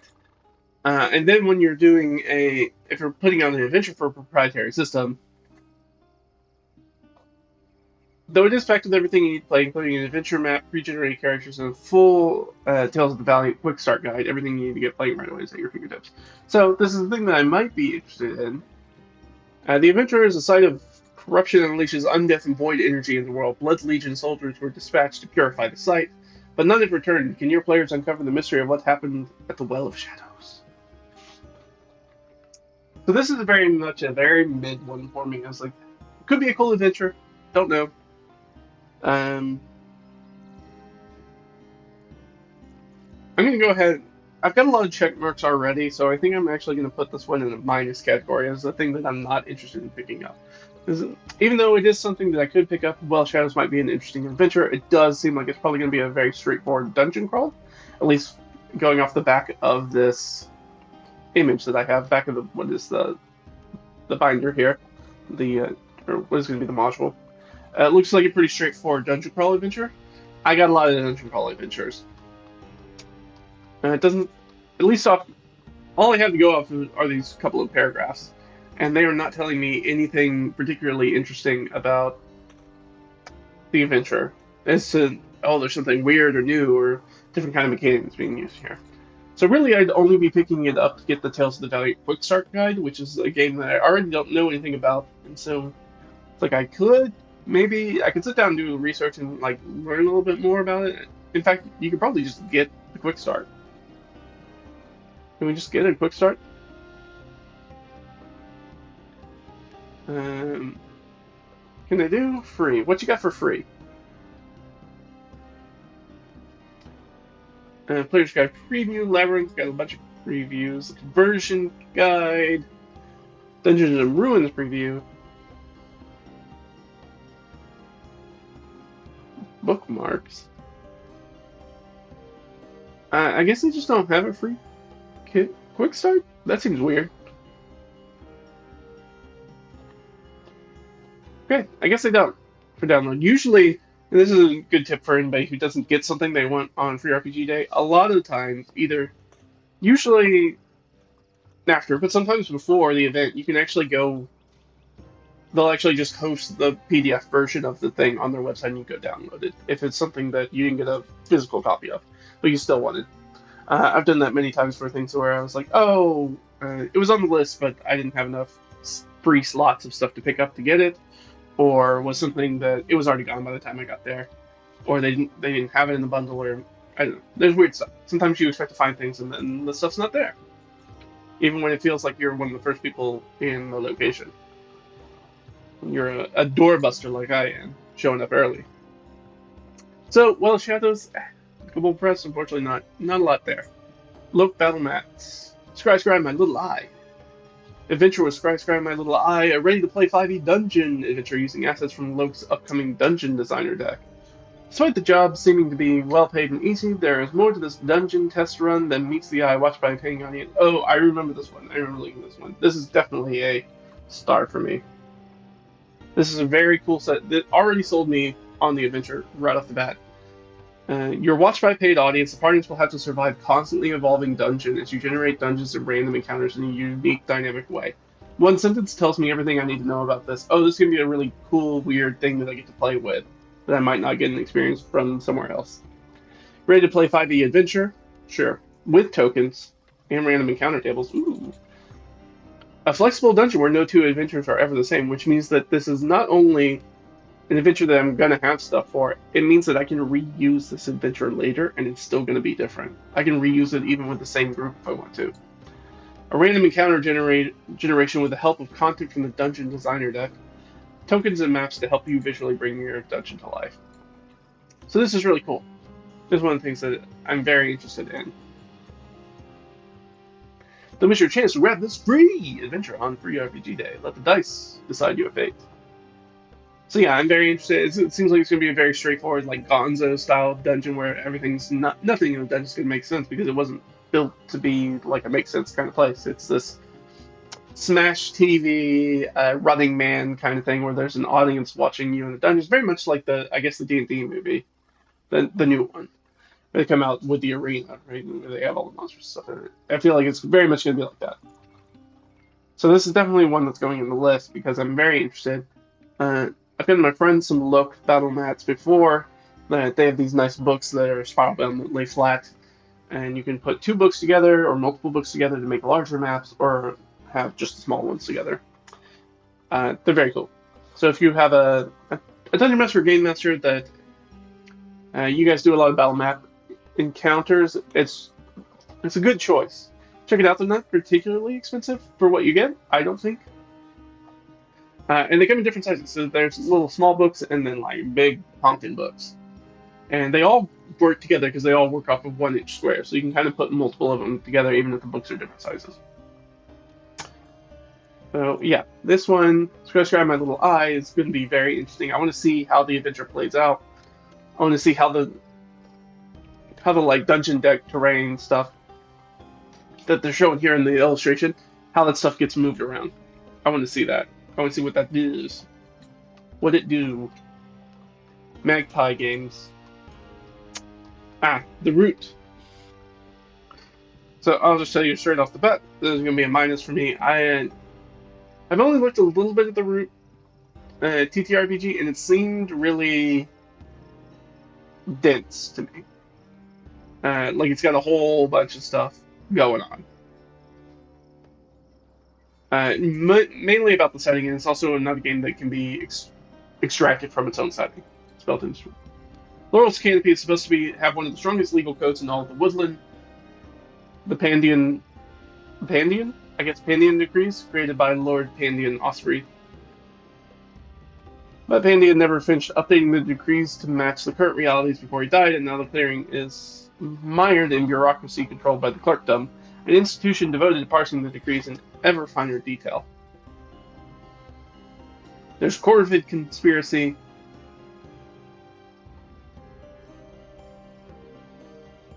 And the twisted decrees inhibit the clearing's current ruler, Nanit Osprey, from taking necessary action to oust the conspiracy.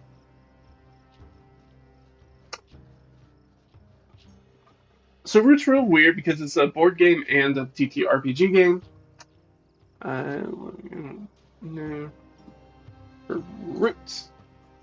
If you want to play if you want to play Redwall the game, it's probably going to be Root. It's just got so much stuff in it already, and it's not a particularly old game. It's got these decks and all this other stuff that's kind of going on. The faction dice set, all that extra stuff. The clearing booklet. It's got so much stuff in it, and I just feel like not only is the game dense, but I feel like the setting's quite dense as well, which makes me. I just know that it's going to be so hard for me to get into and try to convince somebody else to play with me that it's kind of probably a non-starter for me in those situations.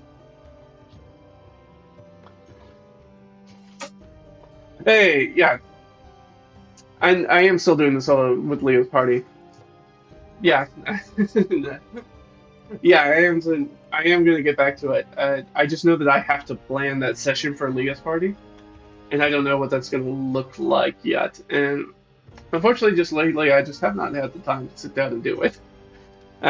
Especially now that I'm running a separate game for a different group. We'll get to it. I still have plans for it. I just don't know when that's going to be. It's going to have to be sometime that I'm going to have some sort of free time, and I have no idea when that's going to be. So yeah, I do want to hit it back. I do want to finish out that adventure, close the rift, and see what's going on with Leah and Rhinefire and the rest of the game. But I don't know when it's going to happen, unfortunately. But yeah, so Root's going to be kind of a non-starter for me in general, I think. Sort of thing where it feels like it would take. When I look at Root and everything that's with Root, it's not that I dislike it. In fact, I do like it. It's like I recognize when I look at this, it feels like I have to put so much investment into it that I'm never going to get the return on interest, the return on spend of that interest into it. Like I'm not going to get out of it what I'm going to have to put into it. So for me makes Root kind of a non-starter. Not because I think there's anything wrong with Root. Nightfell, A Feast of Death. At this tale, the characters will face the reborn cult of the serpent and attempt to bring it down before it returns to being the threat it once was. Sorry. There we go. Linear adventure. Here's how best deal with the enemy. Soon realize that using violence could turn against them. For all the information concerning the creatures mentioned in this book, refer to the bestiary of Nightfell, or that of the above-mentioned Children of the Moon. So that makes it sound like you're not going to give me stat blocks for monsters. Certain the creatures mentioned in the book refer to the bestiary of Nightfell. Children of the Moon. Let's look at this. I don't even know. Like, is this its own RPG? Maybe. Let's see Night Tale stuff.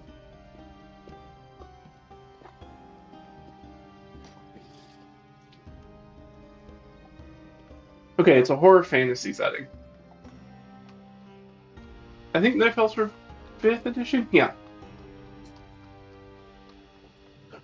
You'll face an ancient horror, superstition, and occultism. You'll follow the miniature on. So it's going to be it's similar to what something like Grim Hollow is too. So also very, very similar in its own way.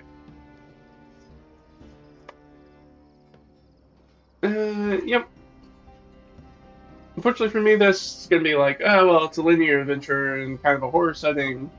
And it sounds like maybe I need to have access to different books, which I don't already have, which kind of puts this one as a minus for me. I mean, they might just be saying that just to have more information about the monsters, and maybe it only has the stat blocks in there, and they don't give you any of the like ecology information. Maybe that's what they're trying to communicate, but it's not how I initially read it. So I think for me that one's going to be a miss. I think it's very easy to find 5e 2024 horror style stuff, and I think that kind of goes off of Chris Strahd being sort of the most popular adventure path that was sort of in 5th edition. And so people are interested in that gothic horror stuff, and I think that pulls into a lot of stuff, even though Nightfell, just looking at this, does not look like gothic horror at all.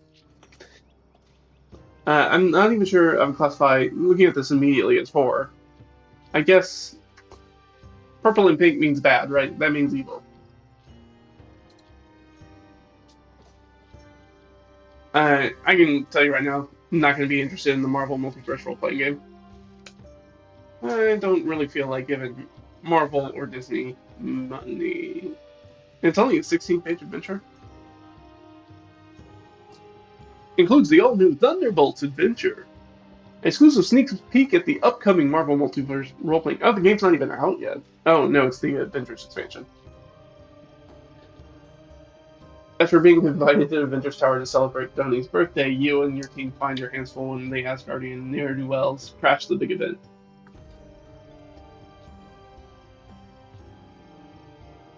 Yeah, unfortunately, I've played some Marvel, probably not this game, probably the old Marvel one. Superhero games, just not my thing. They just don't do it for me. Really, any superhero media does it for me. Personal preferences, I guess. So that one's definitely not one that I'm interested in picking up. I also think it's been my experience in both firsthand and from other people, seeing what other people say about it. Superhero games are real hard to do, apparently. Just because the scale of different powers is very different. That's why in the old like Marvel one you had like what was it, three or four different levels of superhero that you played as. You were like street vigilantes all the way up to like adventures level, uh, cosmic, like interdimensional kind of heroes. Like the sort of ones that we make Marvel movies around. Except for Spider-Man. Spider-Man's actually not. I think he's classified. I think he's higher than the street level. Actually, he might be a street level hero. He might be one step above. I can't remember. Anyways, that's how they dealt with it, at least in the old game.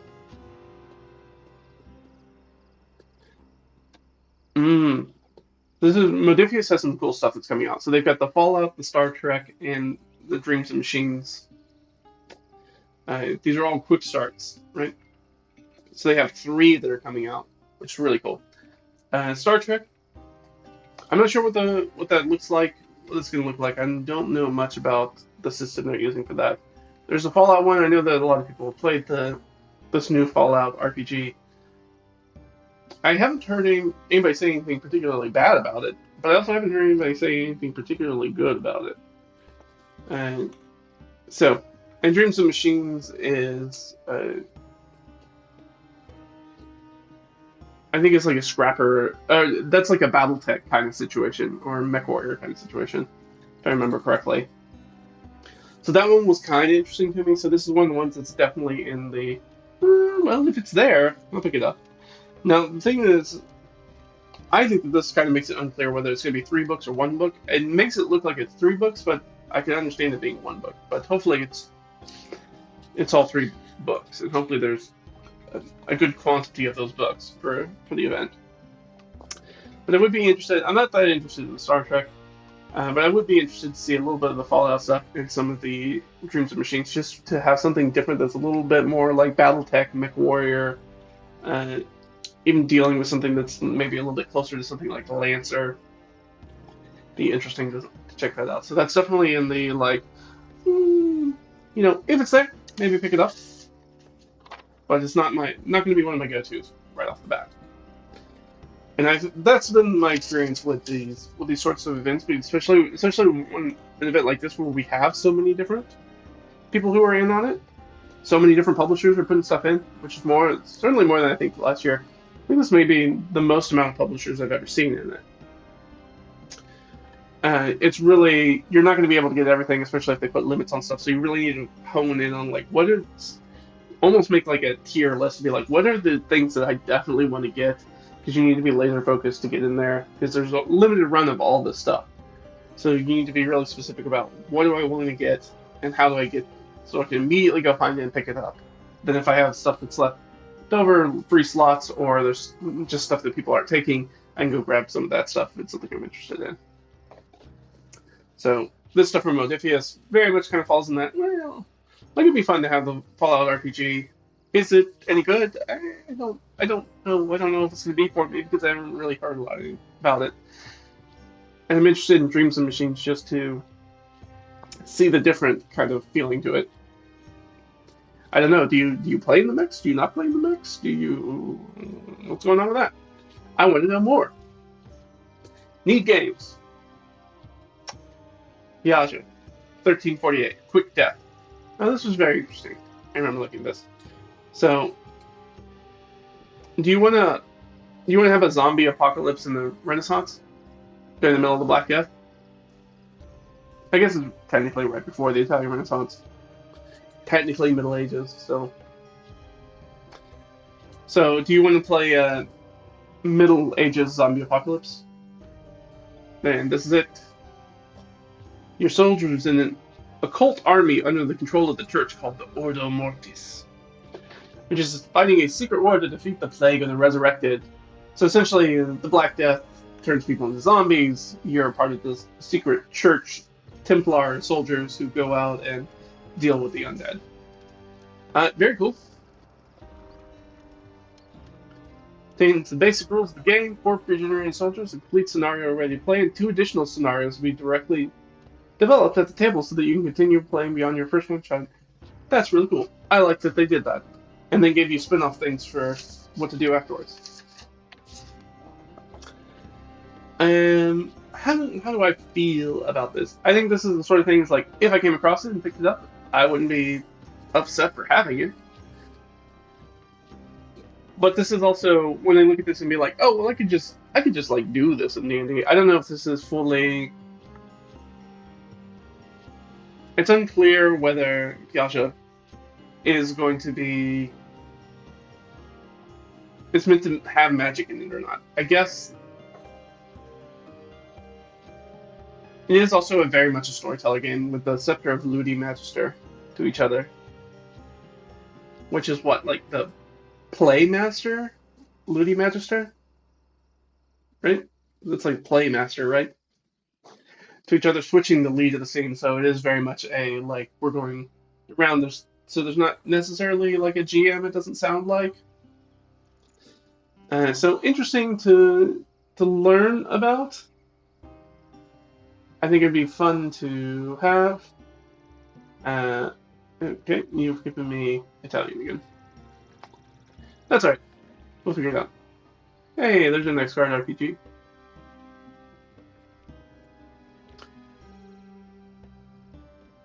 Cthulhu Confidential. obviously, they do a lot of translation work, it seems like, into Italian. I think that's Italian. Maybe it's not. Amelia. It sounds like Italian. So, yeah, I'd be interested. Yeah, so they do a lot of translation work, it sounds like, into Italian. And,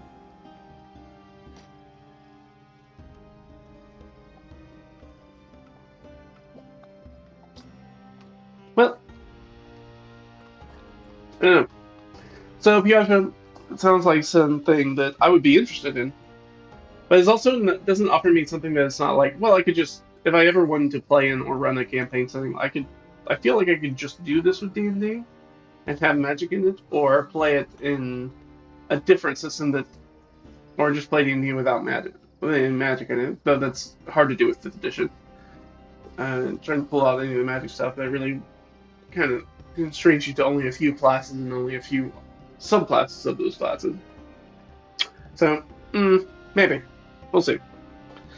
So I think this is kind of goes in very much in the, maybe I'll pick it up.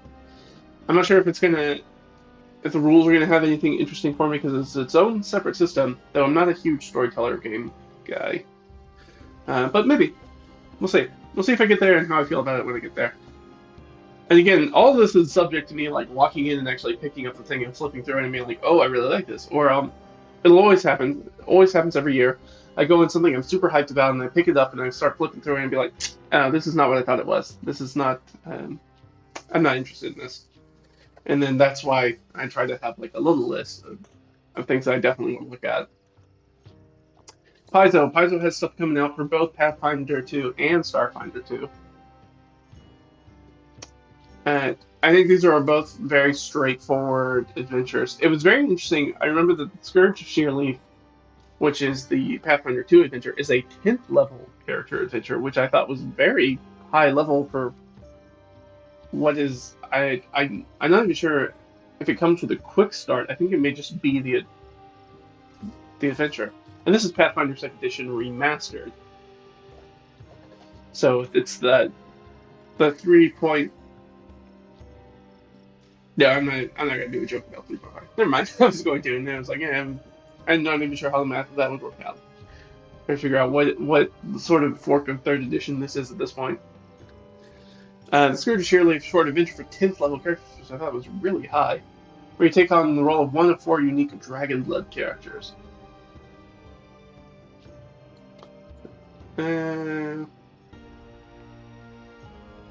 Okay. It looks like a very straightforward adventure, as far as I can tell. And then Battle for Nova Rush is the Starfinder adventure, Starfinder 2nd edition. And prisoners of a nefarious pirate captain, and the ship comes under attack by the Corpse Fleet. It's time to seize your chance to escape, battle space pirates for control of the Nova Rush, befriend the chipper virtual intelligence, and escape the Corpse Fleet alive in Battle for Nova Rush. So the other one was 10th level characters. This one's 1st level characters. We're rocking in a 1st level character. We've got a Mystic, a Solarian, an Operative, and an Envoy. Seems straightforward. You got a face, you got a spellcaster, you've got what's kind of a paladin, and what's kind of a rogue. No arcane caster, but that's fine. That's not as important in Starfinder because everybody's got guns, and guns that do all sorts of weird stuff. But yeah, I think this would be a really fun one. So I think that this is going to be very much in the like, oh, I'll pick it up. But the problem is that I don't play a lot of Starfinder. I played less Starfinder than I would like to. Let me put it that way. And I don't know anything about the 2nd edition of Starfinder. I only know about the 1st edition of Starfinder, which is the one that I have, which I thought was a really good rule system. So I'm a little surprised that they turned around and updated the rules for it so quickly. Relatively quickly. So I might be interested for the Nova Rush adventure, but I'm not going to run a 10th level Pathfinder 2 game. I just know I'm not going to do that. I think Pathfinder 2 the system is alright. I remember having this conversation with one of my friends that I was playing with, and he was like, "I really wish that there was an RPG that came out where everything was kind of like piecemeal, where it was like instead where everything was like you pick kind of like a feat and you use a whole bunch of feats to kind of like cobble together a character." And then Pathfinder 2 came out, which in my mind feels very much like that. At pretty much every level, you're choosing between some sort of feat-ish kind of power or ability to do. And then I got that, and then I played it a little bit, and always felt like, oh, this character was never felt like the character ever became more than the sum of its parts. It felt like I could have a deck of cards in my hands with those sort of powers and play that, and it would feel very similar. And it's funny to me that the Pathfinder 2 powers and like the abilities and how they work are somewhat similar to the fourth edition, which is the game that everybody who played Pathfinder didn't like. So it seems very weird to me that now in the second edition of Pathfinder, it skews even more towards the thing that they didn't like before, which I find is on the meta level is very humorous, but also was like, well, I just don't feel like my character became more than that, and I never felt that way. I don't recall feeling that way about fourth edition. Fourth edition, I always felt like I knew who my character was, and then they also had these powers. Whereas in Pathfinder 2, I felt like I know what my character is, but I don't really know who they are. Which, I mean, you can overcome that thing. As they say, there's nothing that's in the rule system in either one of those games that stops you from role playing. It may not support it a ton, or maybe gives you very specific mechanics about things that you can and can't do. But neither here or there, I guess. But I know I'm not going to run the 10th level Pathfinder 2 adventure. I just know that's not going to happen for me. And I'm probably not going to play in it yet, ever either. So, kind of a miss. This is stuff. Arzium. I did look a little bit at Arzium, and I was like, I don't really understand what this is going to be. It was definitely one that I looked at and was like,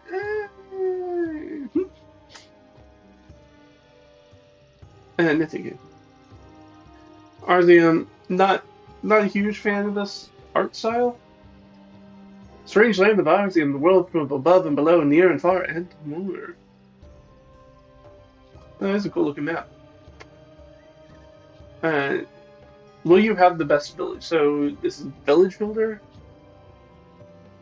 5 attribute system from Sleeping Gods are treated like 5 resources, which is variety of play. Combat is exciting and deadly. Players have a flexible canvas to create characters, use standard RPG dice. The core book includes a detailed adventure, illustrated and designed by Ryan Lockett. Document files, Quick Start 2024, character, GM sheet, campaign hex map, house sheet. Opens up the world of Arzium. Create characters and stories from numerous folk, occupations, and abilities, then gather a group of friends or foes and make your own adventure. This book is not only a role-playing game, but a guide to the world of Arzium, with maps, history, lore, and detailed geographical descriptions. Yeah. Unfortunately, I think this is like some of the others, where I'm just like, I just don't... So the how to play only takes me to the quick start guide. So I can download it. Hello? Get out of here. Okay. Get out of here. Alright, so what do? You roll 6s. For a normal, result of 7 or higher is required for success. For hard, a result of 10 or higher. So we're rolling 2d6? What are we rolling? Player then rolls a d10 and adds our spent attribute points to the result.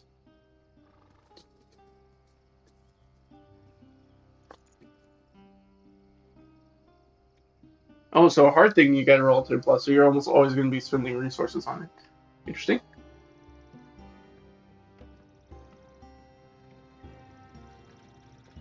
Okay. Unlucky 6, so we just picked a random number. So if you roll a 6 and the GM rolls a d6 and adds a complication. Interesting. I mean, I think this all looks pretty straightforward. It's kind of what I expect from TTRPG. The unlucky 6 is an interesting thing. I'm a little surprised it's not just like a 1. So the idea is that you can roll a 6 and still succeed, but because you rolled a 6 on the die, there's some sort of unforeseen complication, which is very much a yes but or a no and sort of situation. Or success at a price kind of situation. So, I'm gonna see, I think. And then I said it out loud, so it went away. Oh, these. There we go. Sorry about that. Arzian. What did... Eh. Eh. Hmm. So for me, because I just don't have enough information on it, and I know that I'll have probably limited slots, it's probably not a thing I'm going to go after. Is this from Red Raven? I got something from Red Raven, I feel like, last year. Right? Are these all different?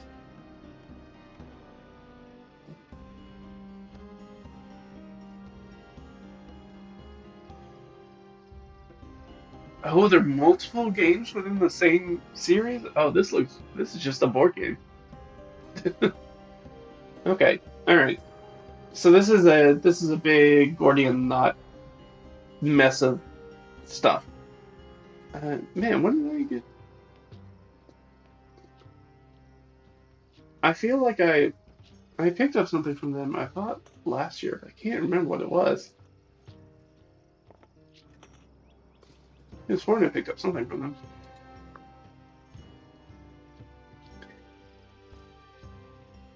But I couldn't tell you what it was. And this list of games is not helping me. Klondike Rush, Rome, The Ancient World, 8-Minute Empire, Deep Fence, Megaland, Nightfall, Now or Never. Yeah, I don't know. I don't know what it was. Maybe it was just an adventure. Who knows? But I know I've got something from Red Raven. I just can't think of what it is. We're gonna move on to Renegade. Yeah, that's gonna be a point for me. And I think I said this last year when I was talking about it because they also had a G.I. Joe Transformers crossover. That's not gonna be interesting for me, and I don't like RPGs that only exist based off of the nostalgic brand identity without really, I think, adding anything to that. And I think the G.I. Joe Transformers, Marvel multiverse role-playing game, I think those all kind of fall into the same category. This is going to be a hard no for me. The Decepticons and Destro's Iron Grenadiers have teamed up to design a dangerous new Energon-based technology they called Energon 5, I guess, or Energon B. The heroes of G.I. Joe and the Autobots must team up and stop this new threat before it evolves beyond the prototypical stage. But what if they are already too late? Okay. Do you want to play an episode of a Saturday morning cartoon? Maybe that's a good system for you. I feel like that. I think there's a lot of crossovers that they do because I think you can cross over with like the Power Rangers game. I think is also in the same universe. I think there's a bunch of stuff that's in here. I think yeah. So these are all the things that are in here. So they've got Transformers, G.I. Joe, Power Rangers, and I believe My Little Pony also is in the same area, but HeroScape is not. Werewolf stuff. Kids in Capes, which is, I think, the superhero version of Kids on Bikes.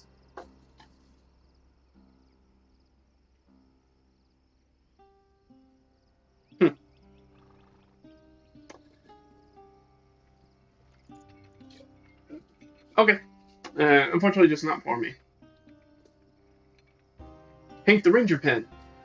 As somebody who did not watch the D&D cartoon as a kid because I was too young to watch it, these characters, such as Hank the Ranger, hold no nostalgia in my mind.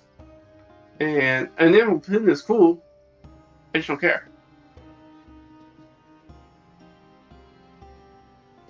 It is funny that they were able to get like a true D&D property person on it though.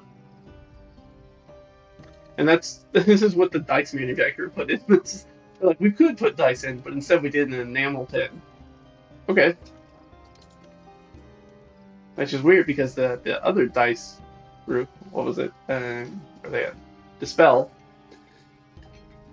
had dice instead, which seems like the natural thing to do. Son of Oak. So this is one of the ones that I was also interested in. So Otherscape is cyberspace loadout with heavy handheld rockets, god-powered cores. Otherscape, you play urban survivalists, street hackers, or corpo-funded cyborgs trying to eke out a living in a futuristic megacity where myths and legends are weaponized and human life is expendable and cheap. Grab your sidearm and watch your back. So it feels, oh man, what was that series called? It's a Filipino animated series about the girl who's a witch. And deals with all the sort of like folk creatures in whatever city, Manila or whatever city she's in. Very, very similar. So it's very cyberpunk, but also you have like a yokai kind of vibe going on. So very interesting.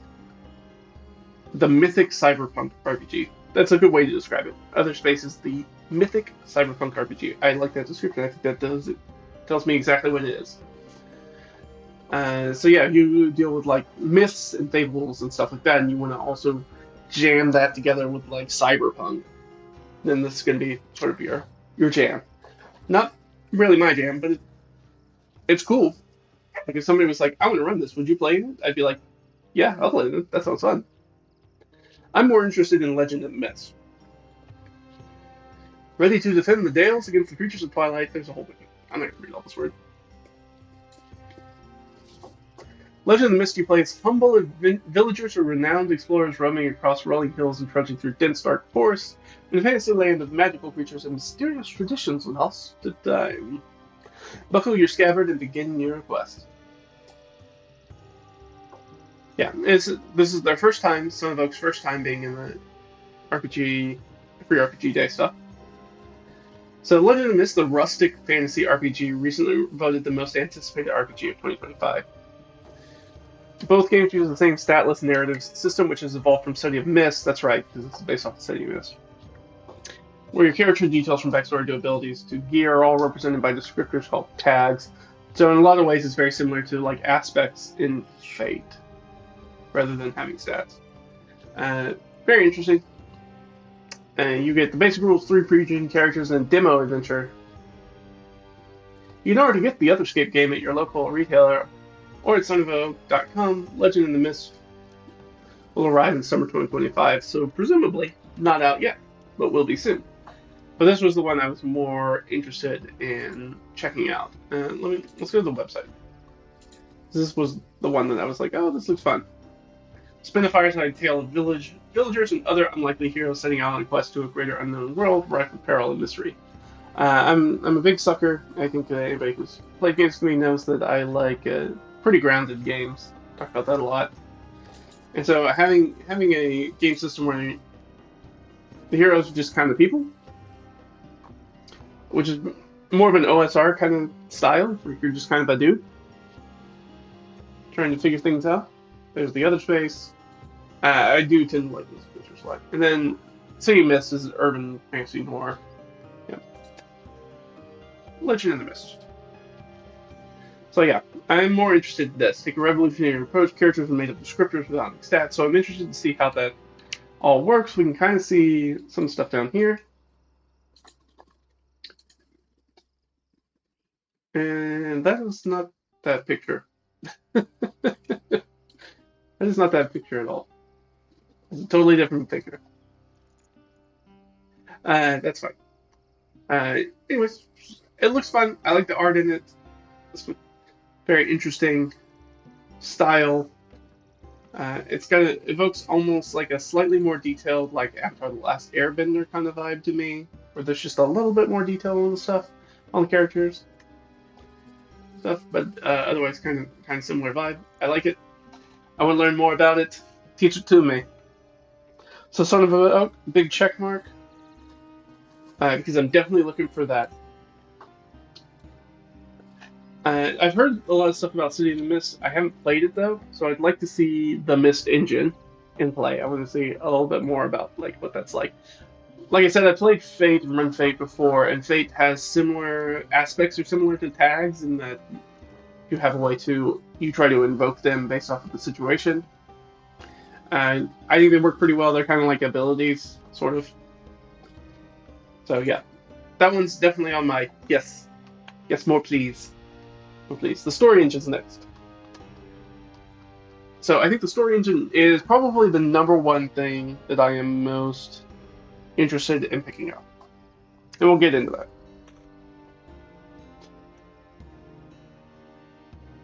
Oh yeah, that's one thing I hadn't made a separate mention. So this, and sort of this gives me very much a Broncolonia feel to it. If you have not seen Broncolonia before, I don't blame you. It's actually it's not easy necessarily to get your hands on.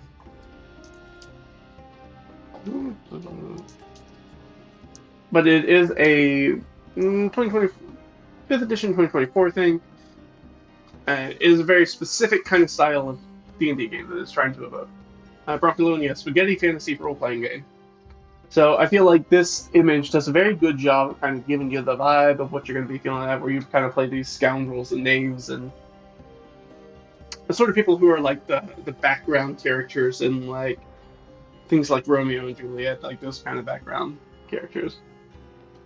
The Bounty Kingdoms, like it's about having tavern fights and you know cheating people out of just a few coins and that sort of stuff.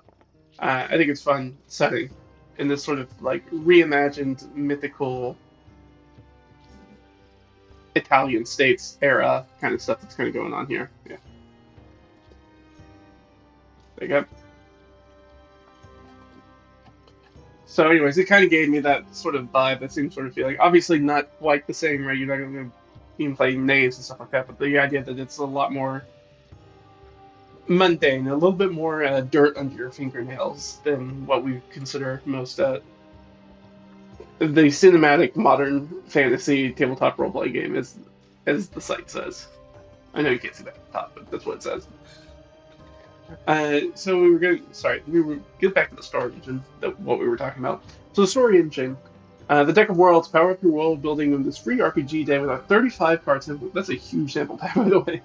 Deck of Worlds helps you build settings that buzz with dynamic culture, geography, history, and wildlife to bring the world of your D&D campaign or novel to life. The full 240-card deck combines 6 card types to create rich, interconnected worlds that your players will fall in love with. Each world has a dynamic past, present, and future to set the stage for your next unforgettable campaign. Want to make world building epic and effortless? Complete the collection with up to 9 expansions on top of the 240 cards, and then 9 expansions? Woo, that's a lot of cards. To power the process of create settings and round out your world. Draw cards to create endless settings full of secret lore, larger-than-life details, and epic stories. Build worlds that your players and readers can't get out of their heads. So yeah, a nice little like 35 card sample. This looked really cool. It's one of the things I'm easily the most interested in, especially as something that helps with like prep or world building, that kind of stuff. These are really fun.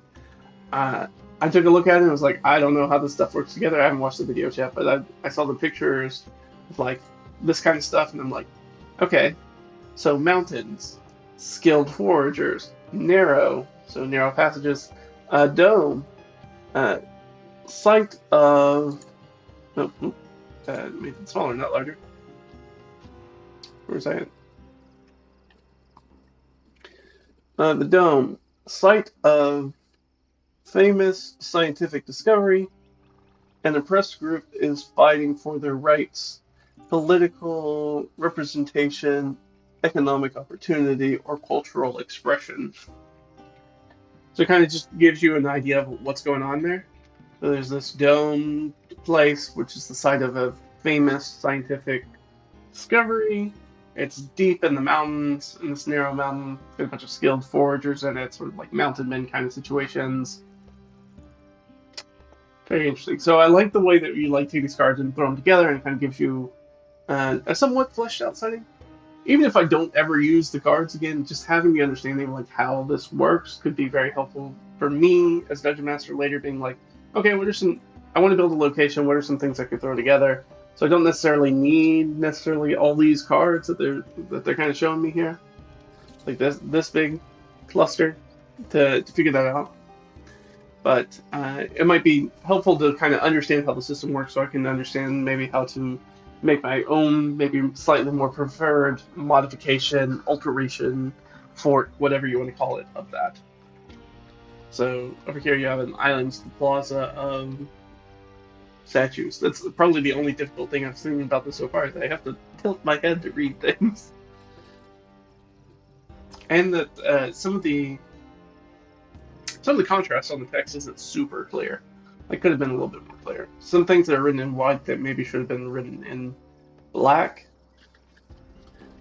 to make it easier to read. Now I recognize that wouldn't make them all uniform, but what are you gonna do? So yeah, interested to learn more about this. I think a 35 card pack sampler is an absolute knock it out of the park value to me. So Deck of the Worlds is definitely one of the ones I'm like, oh yeah, I definitely want to go pick this up. I want to understand how this works. I want the little rules for it so I can figure this out.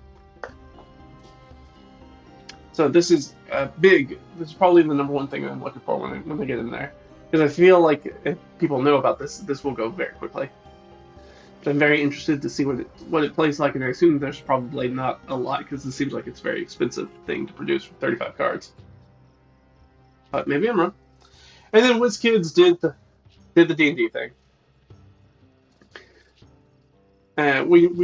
We've known about this, so if you're not familiar, and I caught up to, I guess this is not really news at this point, Baldur's Gate and Larian has kind of completely exited Baldur's Gate. So there's not going to be, as far as I know, there's not going to be any more official updates to the game, Baldur's Gate 3. There's not going to be any updates to the game. They're not working on any expansions or anything like that, any DLCs. So they are done. So Baldur's Gate is firmly, and as far as I know, only in the hands now of WotC and Hasbro, which means that they're just gonna beat those dead horses, those characters, until they're dead. And we're seeing this right now. So they're like, here, you can come in and get a free unpainted miniature of the Emperor from the game. Your friendly local mind player. Okay. I guess it'd be cool to have. I don't paint miniatures, so it's not as useful for me. But I could always pick it up for my friend who does paint miniatures, and let him paint it if he wanted to. He can just keep it if he wants. I don't run that many mind flayers, so it'd be nice to have a mind flayer miniature, like a figure, but for how often you run across mind flayers in D&D campaigns, which is not that often, despite them being an iconic character, because you have to be basically in the Underdark to be doing anything with them. So, didn't come up that often. So, yeah, this was their sort of like low effort thing. And of course, I think like if you go to buy this in the store, I think what are these guys run now? Like $6, something like that, to buy an unpainted single sculpt. They're kind of pricey for miniatures. I bought miniatures back when they were like $1 a piece, and now I have a ton of miniatures, so I don't really ever need to buy anymore. I don't even use the ones I have now. But yeah, so that was sort of the end of everything. So unfortunately, it kind of ends on a sour note. We get a real nice high with the story engine deck, the Deck of Worlds, which is really cool. Probably, I think, the coolest thing on here that I definitely want to keep an eye on. So and then ends on probably what is probably one of the worst entries. Besides this, or maybe Sirius's Dice's, just enamel pin. The enamel, I think for the right person, the enamel pin is cool. I don't think this is cool for anybody. I think just giving away your most unpopular free sculpt from Baldur's Gate 3 And of course, there's probably only like 2 of them in the entire package, which means that they'll immediately be gone before you even see them. Because somebody will grab them and be like, oh, well, it's free miniature. I'll take it. Very rare to get miniatures. I think I've gotten miniatures twice before in the many, many years I've been doing free RPG Day. One, I got a nice, cool, like, little dragon wormling that nobody had picked up, and I was like, oh, crap, man, I'll grab that. I don't have enough dragon miniatures, especially small ones. So, what were my winners? What are the things I'm looking for? And go in there. All right, we'll start at the top. So these are the things that I start. These are the things that like these are my top things, the things that I'm going in there to get. Maybe it's the things you're going in to get. Maybe you're looking for something different. Maybe you're not going to do it all. I don't know your life. The Great Offering, yes. And like I said, I'm a sucker for a good outdoor exploration adventure, and one that's climbing up the mountain should have some fun stuff in it. Level 9 games. The level 1 anthology, How the West Was Lost. Definitely gonna be looking at that. Always love to see what they do in those things. The anthology is really cool. I should probably write and see if I can get something into one of those anthologies one of these days. I should probably do that instead of just enjoying the effects of it. Try to put something into it. But I've never tried to make like a one-page game before. That'd be interesting. I'd have to think about that. I feel like I have enough design knowledge under my belt that I could probably figure out how to do it. I just don't know if I can figure out how to do it in a way that would be different from what somebody else has already published that I just didn't know about. Or did know about and didn't think I was copying, but was definitely copying. What was your favorite stuff again? Oh yeah, that's a no. So what was next for me? Chaosiums. Yeah, very interested in getting the Universal Game Engine quick start to see if that's a useful thing. Maybe it's something that I want to replace. I usually consider Savage Worlds my go-to game if I just want to play. If I want to run something that's in a different. That's not. Let's say I want to run something that's not bog standard D&D. If I want to run a sci-fi game, or I want to run a cyberpunk game, or I want to run a modern horror game, or something like that, having a genre universal kind of game that you know pretty well is a good way to just be like, we can do anything we want. We'll just do it real quick. I think sometimes these are harder to build entire campaigns off of, but they definitely work for when you just want to try something different, or you just want to try to do something new, or you have something funky that you're trying to do. So I do want to see if this Universal Game Engine for basic role-playing is something that maybe I look at replacing Savage Worlds with. Because I don't have the newest edition of Savage Worlds. I still have the old, what is it? Suede, the Adventures edition. And not the new one, which is... Or Suede the new one. I can never remember. I always come up with the weird acronyms for them. No, because I have the Explorer's Adventure. That's the Adventure edition. That's the new one, I think. I'm not sure off the top of my head. So yep, Chaosium's definitely on there. I want to check that out. And then the next thing that I have, the definite thing that I want to go look for, is going to be Free League's Dragonbane. Just because the last tournament adventure I got was so good. Both the production and the contents of it were so good that even though they don't give me a lot of information here, I'm going to trust that this new one is going to be of a similar quality to the one I already have, which was already fantastic. So Free League, Hit Point Press, the shift system. Definitely interested in the shift system. I want to know everything about it. I want to know how it works. I want to know how I can use it, and now that I know that there's sort of gear degradation in it, I'm very interested in that. And see how it goes, and if it's this says it was a sci-fi, it's fast and flexible role-playing system. You can build and play in any world you can imagine, which again means that it is going to be like a genre-neutral one, probably.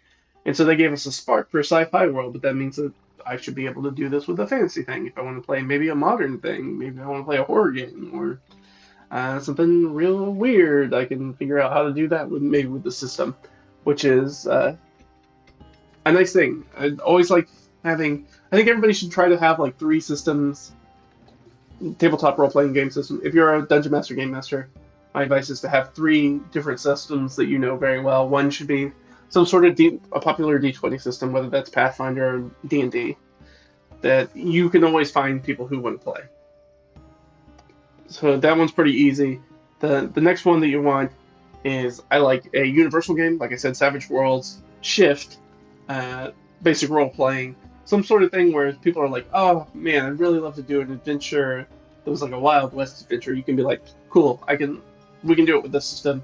We can do that real quick and see if that's something you guys are interested in, and maybe we do a longer campaign with it.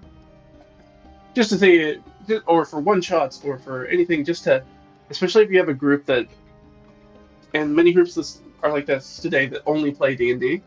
If you have a group that only plays D&D and you want to sort of coax them into some other things, having a rule set like this really helps a lot.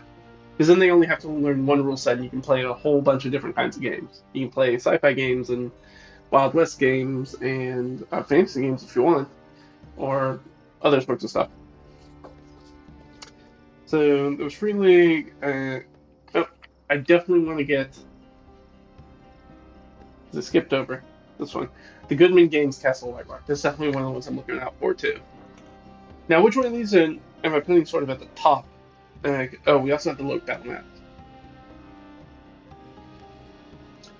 which seemed really fun. That's the adventure where the dungeon keeps moving around and stuff, and you're gonna get some tactile stuff to go with it. So, of these, which of these is my favorite? Oh, the Son of Oak, also.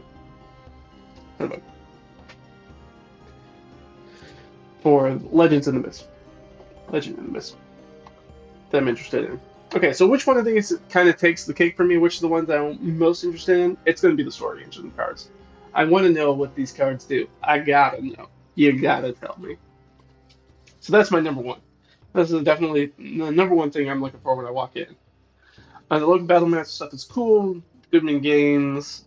Dying Light of Castle White Rock. I'm pretty sure, knowing Goodman Games, that I'll be able to pick that up as a PDF later. And since, as far as I know, it doesn't come with any sort of like physical tact, or things like that, maybe it's lower. That should be lower on my list than something like the story engine deck, like this right here, because this is a tactile thing that I'm not going to get the same effect with, if even I could download print and play of the 35 card thing later. It's not going to be quite the same. So, yeah, that's up there. And the Loke stuff's going to be real cool, and that's a physical thing, so that's going to be an early thing to look for. I think having Shift, I'm more likely to do stuff with Shift, something like the Shift system, if I have a physical booklet to look at and read off of, rather than have a PDF.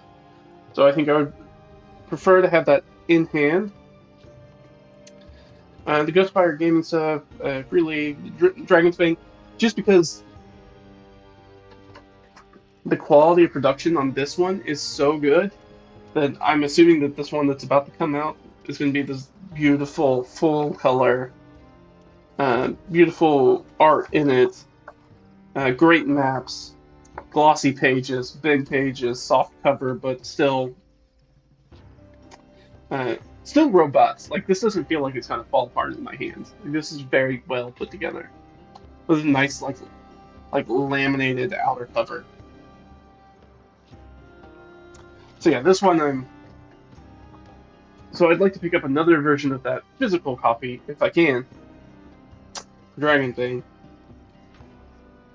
The critical kit, which is first critical hit.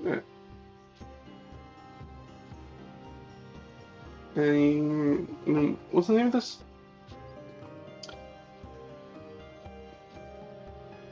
Oh, that's these guys, right? Yeah. Very interested in Wires in the Woods. It's a quick start thing though. I think I could get through this with just the PDF unless I know more about it. Unless it's got really amazing art in it. This art on the cover looks fine. It looks good. But I don't know if it's the sort of thing that's going to be useful for me to have in person compared to like that I can hold in my hand as compared to the PDF that I can just look at. Obojima is sort of the same situation. I think Chaosium kind of falls in the Chaosium. This, like, would it be nice to have this have the actual physical edition. Yeah, I'm always going to want the physical edition of these things, but I think I could get by with just the PDF of it too. The anthology, I got it. I don't think they do the anthology in anything except the physical format. I don't think you can even download it later. So I'm definitely going to be able to. So now we know that my top things I'm going to be looking for is I'm going to be trying to get the cards. I'm going to try to get this level 1 anthology. I'm looking forward to that. And then probably Shift is probably going to be the big other one I'm looking for, or Look back. No, stuff. Those are going to be the big ones I look for. Yeah, I mean everything else is going to be probably a straightforward PDF. So I would like to have it in my hand, but if I don't get it in my hand, that's also okay too. So yeah, I'll refine this list a little bit more so it's like seriously just like a bullet point list when I show up for Free RPG Day. They're gonna be like, do they have this? Yes. Great, grabbing it. Do they have this? No. What's the next thing on the list? Do they have this? Yes, grabbing that. So I'll put that stuff all together. But that was it. That was one of the main things I want to look at. And we are about 2.5 hours into the stream. I do think we can get through the next thing because I didn't know how much I'd have to say about this. And it turns out I had a little bit more to say than I thought I was going to. Imagine that. I can't. But I do have some notes here. I wanted to talk a little bit about 3-2-1 prep. So we can do that. I'm gonna make some more coffee real quick. So I'm gonna take a break, make some coffee, probably take a little bio break as well, and I'll be back in just a few minutes. And then we'll do the 3-2-1 prep, and then we'll be done, and everybody can go about your day more enlightened and thoughtful of what's happening in RPG space coming up. But let me go take my break, refill my coffee, and we'll get on to the next thing. All right, stay tuned.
Alright.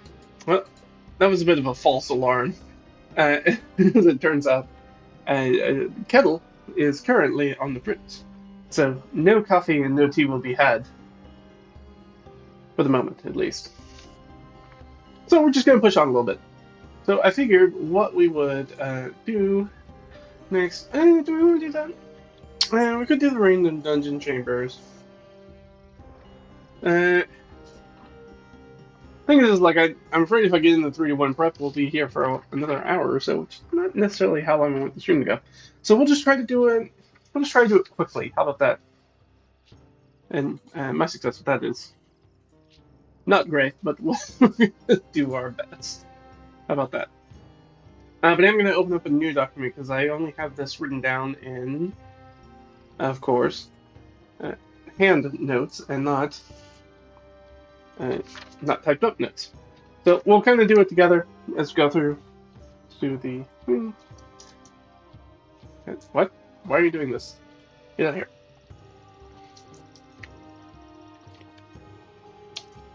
Two. One. And.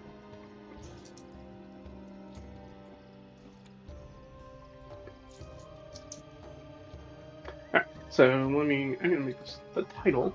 And then we'll jump over so you guys can see what I'm looking at. Alright, let's do it! Alright! Yay! Yay!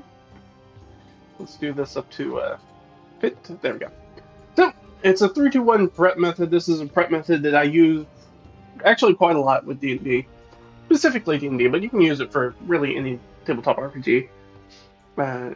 Assuming that the tabletop RPG you have includes all the same pillars, where you have combat and exploration and social RP, which most pretty much do. So this is a way to sort of address that. So you have to move some of this stuff.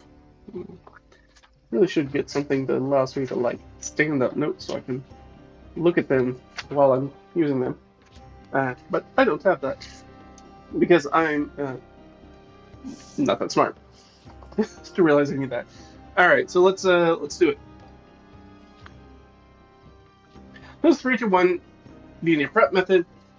Primarily, this can be used for session prep, but also adventure prep. You could use it, I guess, for campaign prep, but that would be weird. It's a little bit too grand a scope for what this does. So it's a very simple rubric that you use to build adventures up. And it's used for session prep, but you can also use it for adventure prep. I've used it for both. And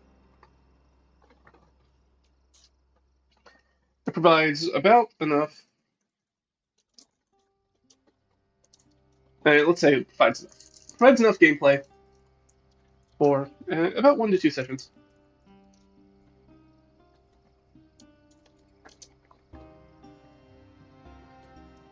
About your 3 to 4 hour session. It kind of depends on how fast, what the challenges are, and how fast your players go through them. But in general, I find the 3-2-1 prep method will prep enough for, if you're using it for like session prep or even adventure prep, it will prep something that's large enough at least for 1 session and likely 2. Depending on if you go by the rule of thumb that it takes most parties about 45 minutes to overcome some specific obstacle or challenge or encounter or scene or whatever you want to call them. If you're making 6, which is what it does, 3 scenes, 2 scenes, 1 scene, that's 6. 6 is times 5 is what, like 4 something, 5 something. My math is 4.5 hours. Which would make about 4.5 hours of content. In between that is all the stuff with like characters talking to each other, people going to the bathroom, any sort of plans they make, any sort of like inter-party role-playing they do, any of that stuff, which will not get that time. So in general, I usually find that this covers up about 2 sessions of play. If I do this prep method, it usually fills up about 2 sessions of play. It's very rare that it only fills up 1. Now, sometimes the players are really firing on all cylinders and they get great rolls, and sometimes they can run through most of it. I don't think I've ever had anybody go through all of it in 1 session, maybe if it's a long session. But in the, like we said, that standard sort of like 3 to 4 hour session, they're probably only going to get through about half of it. What is it? So one of the primary strengths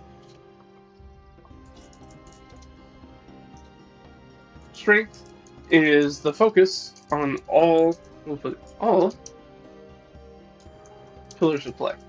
And so that's our combat, exploration, and social RP. There's no there. So if one of the strengths that I find and why I like this prep method is that it forces me, to focus to ensure that all pillars of play are actually in whatever I'm prepping. And it really only comes down to this very first, and the prep method that how this goes is it's really just one sentence.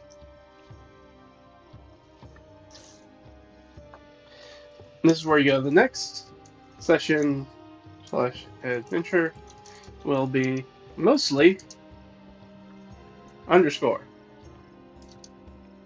some _ and a little bit of, you guessed it, _.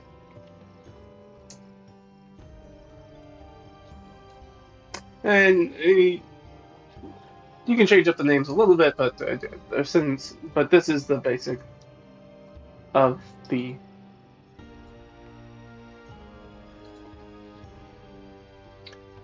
That's the basic setup. So what do you fill in these blanks? Well, you fill in these blanks with your pillars of play. So you go, okay, I'm going to build this new adventure, and I'm going to set up this session, or let's do this. Let me use. I guess I can use. No, I don't want to use an example for my own going in. Let's say I'm looking at. All right, so this is. Sorry, I'm just looking at some pictures over here for some inspo. All right, here's a perfect one. It's a full moon night with a bunch of sort of like scraggly trees that don't have any leaves on them.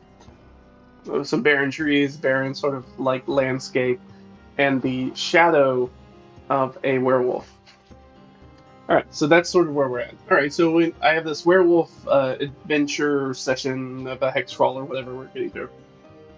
So we go, all right, we know that the werewolf's going to be kind of the big thing in here. How do we fill in these spots? Well, we fill in blanks with the different pillars of play. And I find this very useful because it forces me to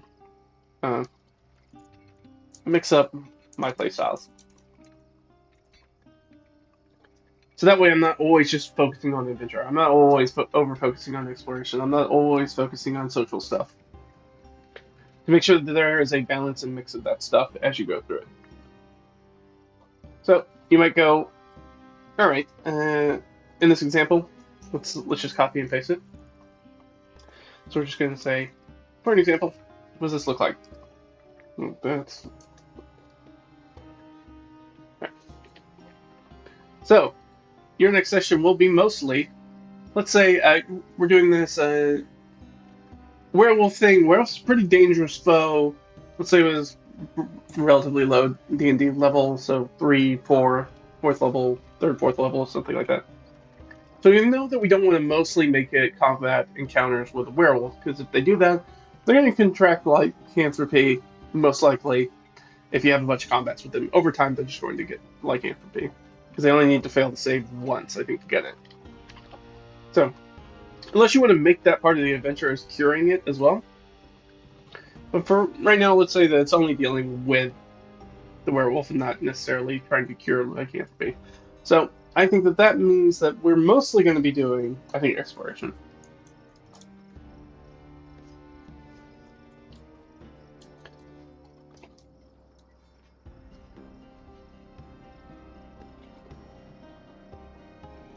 And we'll just add this in here because it wasn't clear earlier, but we'll add it up here. So when we do that, we're saying, hey, about 50% of the adventure is going to be this primary thing. Some means about a third of the adventure is going to be that. And a little bit, 17%. So those of you with quick math realize that that adds up to 100. So if we know that the next will be exploration, we're going to have some.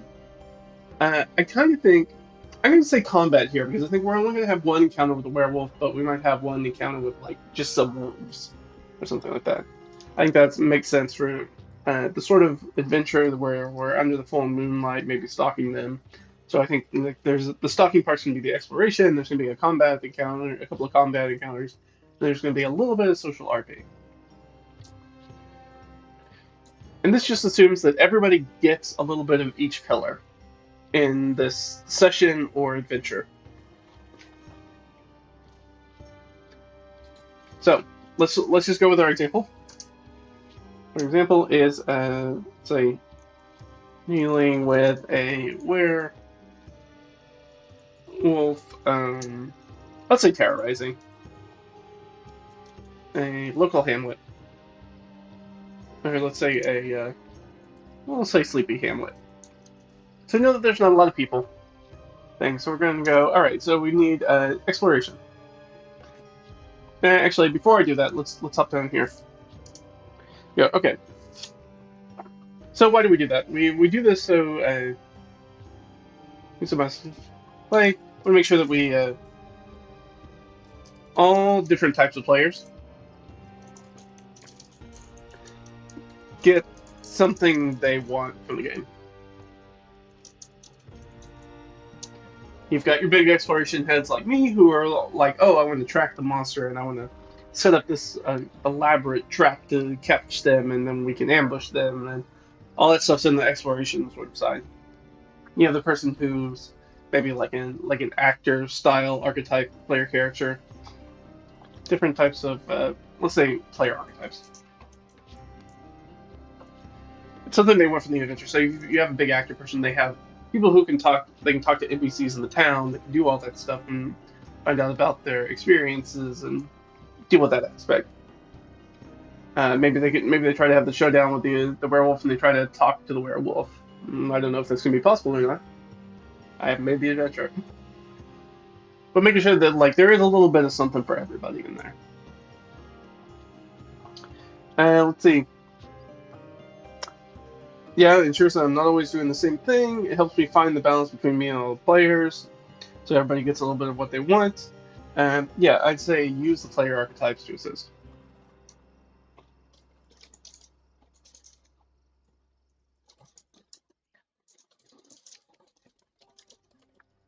Because it also needs to also reflect the tendencies of your gamer. So if you play in a very beer and pretzels game, where like people show up to kick down doors and kill goblins and take their loot and sell it to become more powerful at kicking down doors and killing more goblins and taking more loot. So if you're running that kind of game, you're not gonna be in a very good spot if you run a whole bunch of social heavy sessions or adventures, because the players aren't really interested in that style of play. Now that doesn't mean you should never do that. You should every once in a while have like a real socially based one, even if it's just like to test the waters to make sure everybody's still on the same page about what they want on the game. So maybe once every 4 to 5 adventures, you do one that's like really socially based. Or maybe it's like this werewolf, but it's more classic like the werewolf social deduction game, where you're like, oh, somebody in the town is a werewolf. And we know that. And it's about trying to put together the mystery and talk to people and figure out what they heard or smelled or gather evidence and interrogate and all that kind of stuff. So that would be one where you're like doing mostly social and exploration, very, very little combat, until maybe the end when you find out who the werewolf is and you come to the climax, right? So that's sort of what's useful for this. Why I find it useful. And I don't have the player archetype list for me. There is a blog that you can see that I have on reddragonfiend.com if you want to find it. Otherwise, we can probably just find it, right?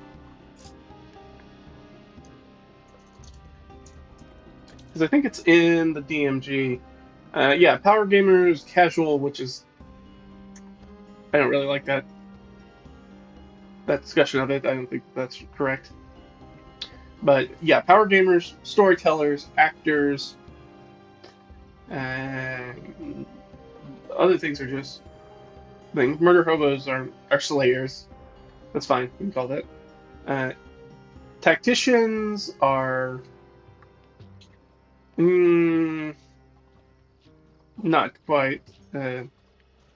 Explorers, instigators. Those are the.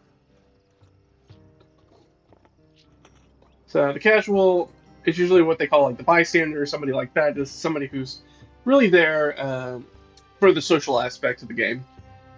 They'd be there. Most casual players would be just as happy playing board games or video games or just hanging out or just going to the bar and having a drink or whatever it is. They're there for the social aspect. They're not necessarily there specifically for the game. The storyteller wants to help the story progress. That's what they're into. The power gamer is about getting power. That's not a thing. That's not a thing. I mean, they're things. They're just not things I'm looking for. Nope. Nope. Nope. Nope. The Munchkin is the power gamer. Those are kind of the same thing. Yeah. All right. So this is not. All right. This was not a useful list for what I was trying to do. That's okay. We're gonna move on. We can go back here. All right. So, anyways, you can find the player archetypes. There's like 7 or 8 of them. You can look in the new DMG has it as well as I think the old DMG has it. They've made some slight changes or tweaks to the titles over time. 4th edition one has one. I'm pretty sure my Pathfinder Game Mastery Guide also has them in it. They're very easy to find. There should be about, I think there's 7 of them, 7 or 8 of them. They're very standard. They're like understanding why people like the games, the storytellers and actors, and they call it tactician. There's another name for that type of player. Mastermind, sometimes I think is the other ones. In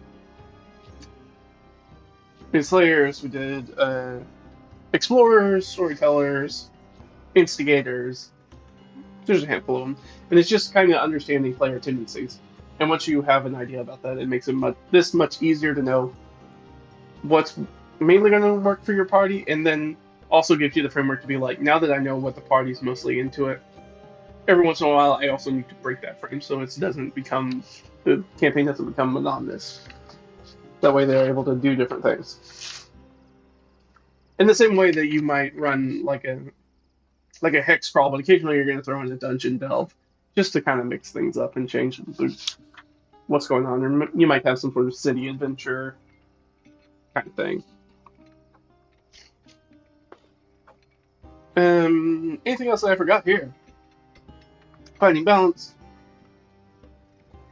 Okay, yeah. Now we're just into the how aspect. So yeah, that's the sort of situation. You set this up with your pillars. So we want an example when we're dealing with a werewolf terrorizing Sleepy Hamlet. So we want to put these in order. Actually, let me do that. So it's just sort of a basic order outline, I guess, which is going to be like primary, secondary,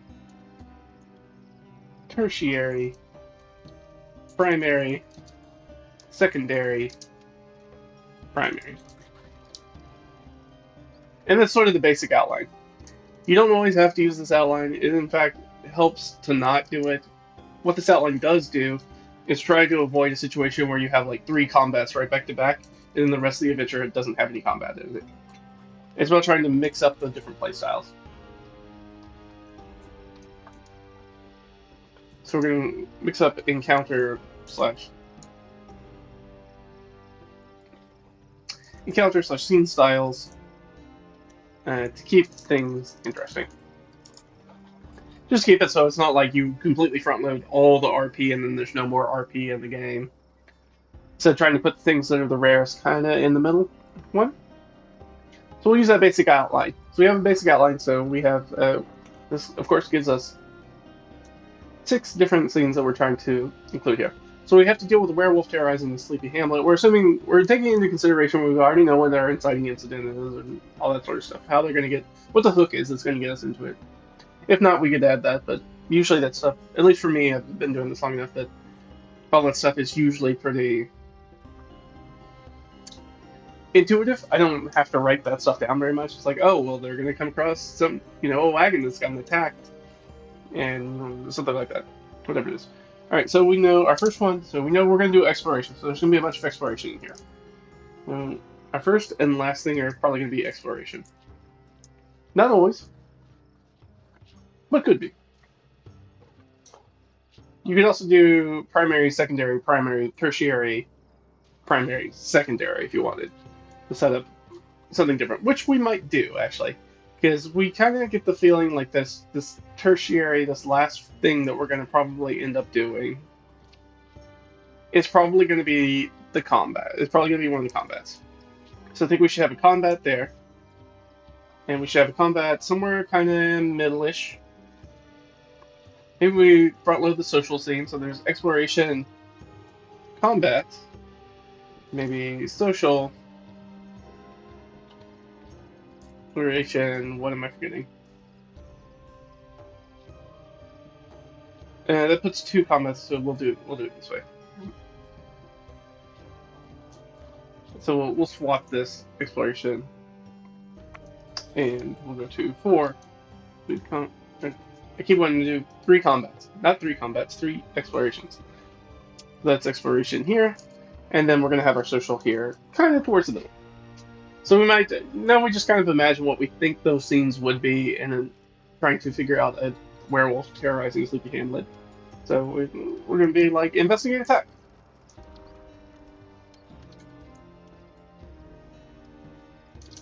And trail.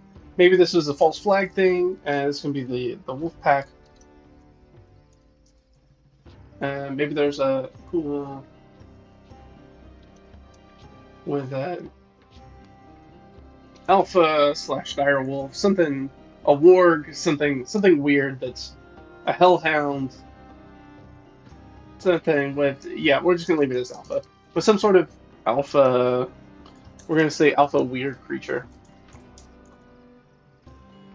Or maybe it should be a weird alpha creature.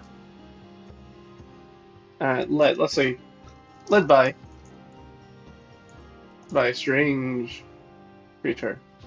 So now we know that, okay, then they have the wolf pack encounter, but clearly there's more to this wolf pack encounter.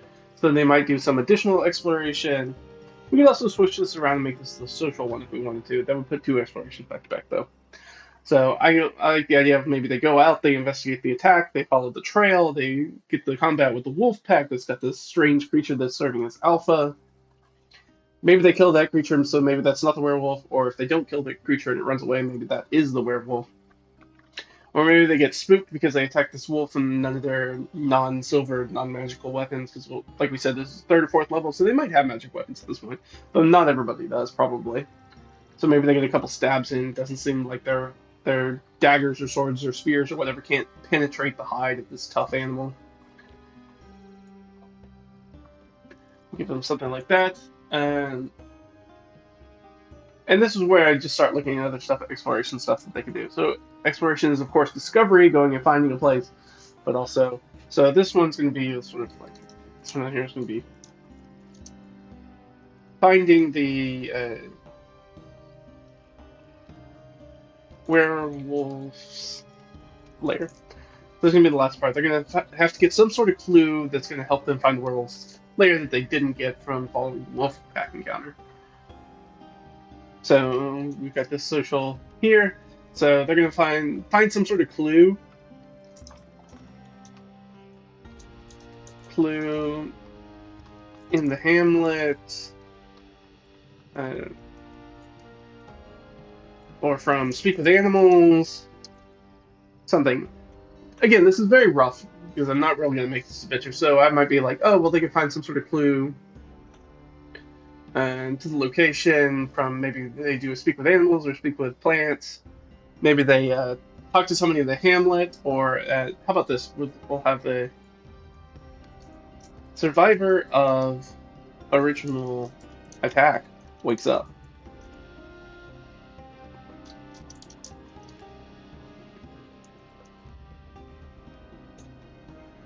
Interrogate is probably the wrong. And we'll just say relay info. So we have the survivor. So there's they investigate the attack that happened. Maybe they found somebody unconscious there, and they're trying to get them back, and or whatever. And they take them back to the town, and while they go and do the other stuff.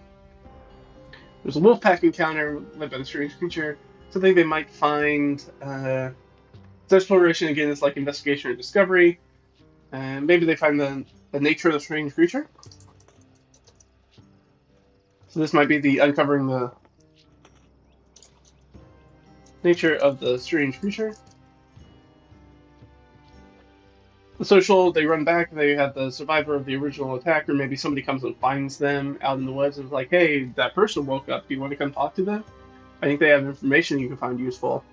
They rush back there, figure that out, and then they get some sort of information that's going to help them find the werewolf slayer at this point. Give them some sort of clue in, whether that's in town or off in the wilderness somewhere, and then they're going to have the climactic showdown with werewolf. And there you go. Right, we just played an adventure. Super easy, super simple. Does the things. We have people to talk to, we have things to find, we have some combats to have, and we just have the 2 combats in it, but they might run across some other stuff. Maybe there's some bandits, or if you ever need to like flesh stuff out, or maybe there's tensions are kind of high, so maybe they go back to town, the hamlet one night, and then people in the tavern, people get a couple drinks under their belt, and then they start running their mouth, and people's disagreements kind of come up, and there's like maybe a little bar brawl or something. If we need to throw some more, we need to throw more adventure and a little bit more action in, we can always do that. Where it really helps to have, like I do in my prep, I'm looking at like my preps in front of me, which it's not. My sort of like obstacles in the sides, just random fluff stuff that I can throw in and be like, oh, well, there's a bar fight. If I just need to play for time to make it to the end of the session to prep something or stuff like that, or just feel like the energy's really low, so I want to give something that's got a little bit more action into the game really quick, kind of bring it back up. You can do that. So, yeah, that's kind of how this works. It's not particularly difficult. It's very easy to do. And once you know how to do it, it's a super easy way to prep really quickly. Let's make up 3 common scenes, and these are all linear scenes. But I feel like this gives you enough information that even if you have to, maybe they go to do that exploration on the attack in the trail, and maybe they totally flub the investigation, or they do so great at tracking that you're like, there's no way they didn't lose the trail. So they definitely automatically all the way go find the werewolf's lair. You just run this first scene into the 5th scene, and it's like, all right, well then you do, because you guys continued to explore, we're just going to keep going into the next exploration scene. Or maybe they uncover the strange nature, so you could end up doing all the exploration back to back. Maybe they never do the social thing. Maybe they do the explorer, they have the fight with the wolf pack, they immediately go into uncovering the nature of the strange creature, and then they make some great tracking rolls to find out where the werewolf slayer is from that, because that's the way they want to do. They immediately have the climactic showdown with the werewolf, they get that all situated, and then it's only when they get back to town do they learn about they have the social encounter with the survivor of the original attack, and they're talking with them. Or maybe this actually becomes its own combat in the end, because this person got scratched by the werewolf, and then they turn into a werewolf and start, as soon as the heroes get back to town, they get back to town just as the werewolf, whoever's playing nursemaid to this survivor, they see them fleeing out of the door, screaming of this hovel, with this giant creature coming out behind, werewolf coming out of the snarling, attacking, and then that's going to be the end of the session or adventure, because they're just going to attack and kill this werewolf, and then that'll be done, and everything's resolved, everything's good. So yeah, then there's just like other stuff you throw in here, but I find this is probably one of the easiest ways I've found to prep D&D really, really quickly. It's just to have those 6 scenes and be like, this is what I think the most likely outcome is. And if I have to riff off of things, that's totally fine. They can do them out of order. That's also fine. But I plan for them to kind of be in this kind of structured order, so it's not like all the combat happens up front, and then those players who are slayers or whatever, power gamers, are just sitting back twiddling their thumbs for the next 2 hours of our game. You know, an hour and a half to 2 hours of the game. So I want to avoid that situation, so I try to spread that stuff out. So everybody gets a little piece at a time.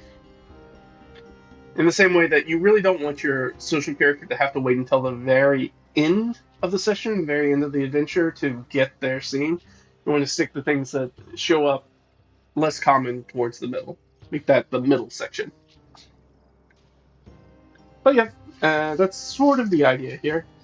I'm going to see if there's anything else.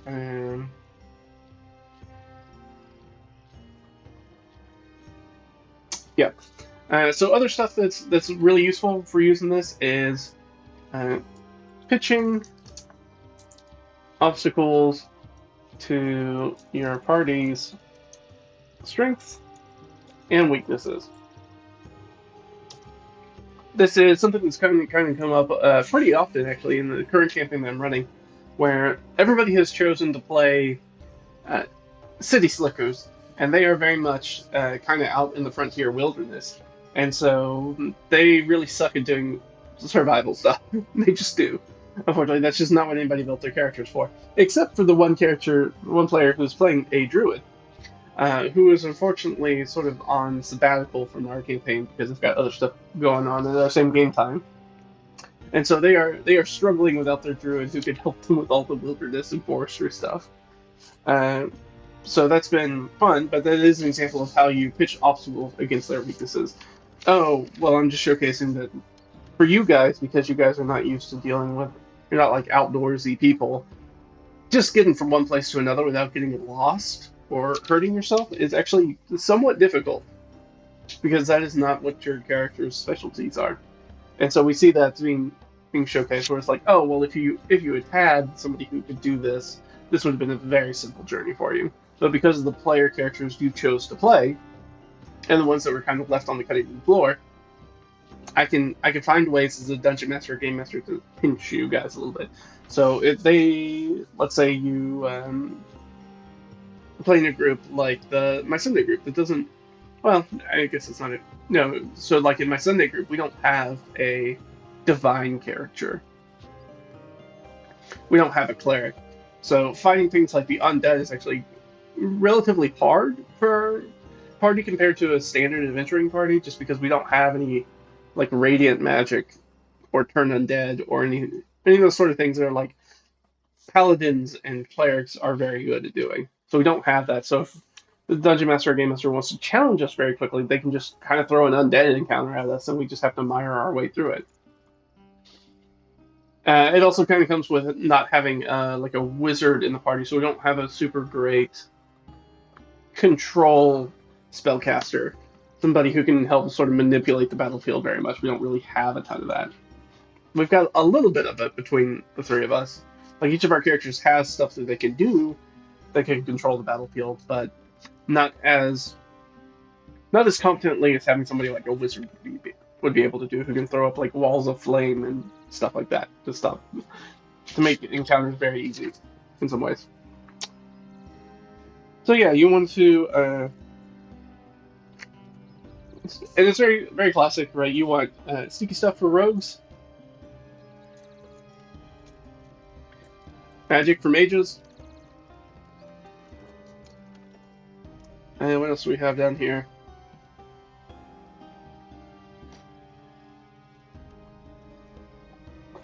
You want like skill challenges for skill monkey characters. So look at what your players have brought to the table, and so you want to make sure that they have stuff that they're going to be good at, and also stuff that would be easy if they had a particular type of PC in their party.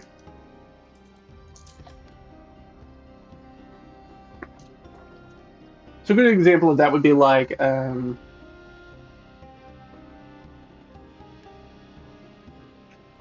a space where there's like no light, so you can make use of things like dark vision. So, well, if you have somebody in your party who, like a human or a dragonborn, two of the few races, halflings too, that don't get dark vision, well, you're gonna have to have a light source. All right, well, there should be some negative repercussion to having a light source in this area that's clearly built for people to not be having light sources in. So you might center a challenge around that. Where it's like maybe it is like the lights from the candles or the torches or whatever that cast the shadows, and those turn into like real monster D&D monster shadows that attack the party. So if you keep the lights out and you walk through this hallway or whatever, completely blind, or using only what you can minimally see in your dark vision, you're not going to get attacked by shadows. But maybe the trade-off is that, oh, but we're also going to put quite a few traps or hazards in the hallway too. Because like it would be nice to have the light, because if you have the light, you can see the traps. But if you can see the traps with the light, then you get attacked by shadows. So which one do you want to deal with? Or is it a sort of situation where you're like, I need to pull out a light to do this one little thing, and then I'll immediately turn it off, so that way we don't have to deal with as many shadows instead of consistently being attacked by things like shadows or shades or specters or whatever throughout the entire whatever this challenge is. We're only going to attack a little bit, not the entire time. I like to focus on a spell effect, a spell that would easily resolve the situation. This is a great way to make use of those spells that don't often get used very often in D&D. Like you could have a situation where there's a trap that you need to go press a button or throw a lever or whatever it is, something that's heavy enough that you can't use mage, either it's too heavy or too far away enough that you can't use mage hand on it. Because the one that we want people to use is like, this situation would be easily resolved if you had something like Unseen Servant. You can be like, hey, can you go to the other side of the room and pull this lever? So maybe there's a trap in there that's like vision based, because the Unseen Servant is invisible.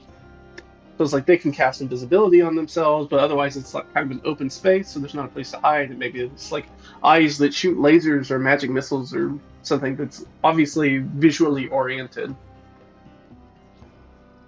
And so, right, that's a very easy way to just build a thing. It'd be like, well, it'd be super useful if you had like a level, Unseen Servant's level 1, level 2 spell. You could just summon a guy and be like, hey, I need you to like walk across this room and pull that lever. That disables the trap and opens the door. And then we don't have to deal with any of this. So that's a cool way to sort of like build dungeon, not encounters in general, but especially dungeon encounters, is by like kind of focusing in on a specific type of character or a specific spell or something else, specific piece of gear or a specific magic item that would make something very, very easy, which would trivialize an encounter, and then make sure that try to reinforce that they know that it would trivialize the encounter if they had the thing. And then obviously you do stuff that is trivial for them, like you want to make some sort of like sneaky gauntlet that for the rogue to run through, where they can feel cool and be badass, and do that stuff. So mix it up. Let's see if there's anything else. Yeah, on specific missing classes and spells, give them the pinch. Yeah, I wrote in here. This cliff would be easy to deal with if we just had the Featherball spell, but we don't. So now we have to climb down this cliff face, and that's very dangerous. But if we have Featherfall, it's a simple spell or consumable item, and we just float to the bottom. So yeah, and that's sort of the situation. So sometimes I think it's really, really easy to put this stuff together. So other add-ons, let's do like an add-ons thing. And this will be, I think, the very last part that we talked about. Yeah. Sort of these add-ons. So we say add-ons to flesh out the prep. I'm gonna make this a little heading 2, I think. So add-ons to flesh out the prep. Where did I lost my spot? We need some scene DCs. So anybody who's followed me for a while, you are familiar with this. It's something that I got from Index Card RPG, which we were just looking at earlier. I got from Index Card RPG is that you just set a single DC for a scene, +3 or -3, depending on whether you think it should be easier or harder kind of challenge. Makes life a lot easier, rather than having bespoke DCs for everything that's going on in an encounter. And gives you more reason to add stuff in without adding a lot of extra complexity, necessarily. So one scene DCs, we're going to toss that in. Along one scene DCs, aspects. So I was talking about fate earlier, and fate aspects. So aspects are something that work very much off of the City of Mist kind of style thing, where you just kind of have tags. You're like, oh, the aspect for this room is going to be, we're going to say this is a library, so we're going to say shelves of books. And so that's an aspect. So that's an interactable thing that anybody can use in the scene. So that could be something like, oh, the player character's like, I want to invoke the aspect of these book-lined shelves to be like, I push the bookshelves off on the bad guy. Yes, absolutely. I'm going to give you some sort of bonus, or that's going to do something for you. Like if you're really successful, this is going to pin them underneath the bookshelves, and they're going to have to squeeze their way out of it, which is probably going to take them a turn or something like that. Give them some sort of benefit. If you want your players to do stuff other than just I hit it with a sword until it stops moving, until it runs out of hit points, do stuff like these aspects. They'll be like, hey, there's a cool thing you can do with the stuff that's in the room, which will give you some sort of benefit beyond just damage. So like I said, if you can pin a creature down to prone, that makes it easier for your friends to hit them, immobilizes them. If you have an enemy that's particularly mobile, that's a good thing. And then they have to waste some actions trying to get out of that rather than attacking people. Or maybe you find out they have a teleport power or something, so they just bamf out of it. It's no big deal. But just trying to add those things in. Those are really helpful, I found. And let's see. I'm going to have a wandering monster table. I think that's useful for any sort of prep or running you're doing when sometimes, like I said, you just need to pick up the action, or they feel like the players have kind of lost the thread of the adventure or gone off. Maybe they screwed up this investigation and they're like way out in the boonies, way off line. You can throw this wandering monster table at them, roll on there, and be like, oh, you have an encounter or something.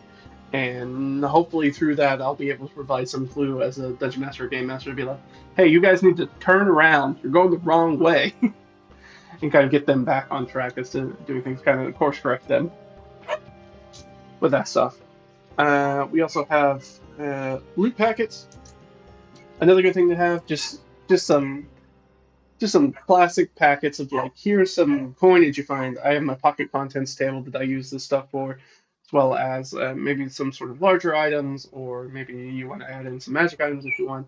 Just kind of have some different parcels of loot that you can give them after they have them finish some sort of encounter or one of these wandering monster fights, or if they do that thing where they walk into a random room that you weren't prepared for, and they're like, hey, I searched the room for anything valuable, and you're like, I didn't prep anything for that. Let me look at my loot packets real quick. Yeah, these three things seem like a reasonable thing you might find in this person's home that might be of value. You can do stuff like that, so loot packets are really useful. So I have the secrets and clues, or obstacles and sides. So these kind of fall into places where you put, I realize you can't see it. Let me pull this up a little bit. So secrets and clues or obstacles and sides are two different things, but I kind of toss them in here together.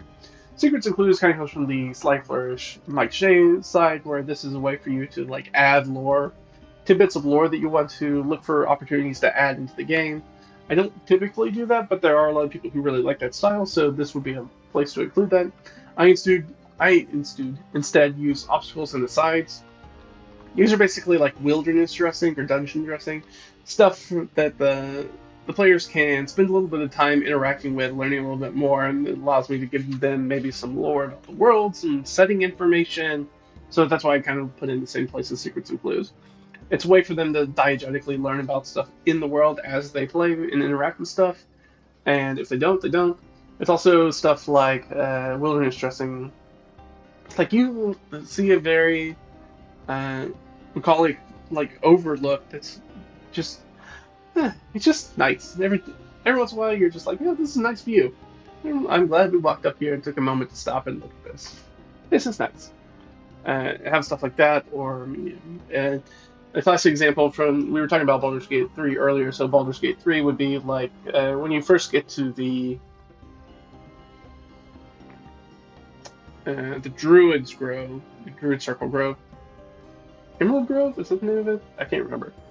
Anyways, when you get to the Druid's Grove for the first time and you have that squirrel in the tree that you can talk to, like that would be an obstacle or an aside. Like this is like, oh, this is just a stupid interaction you can have. It doesn't really have any big gameplay differences, but like talking with most animals in Baldur's Gate 3 or anything else that Larian develops.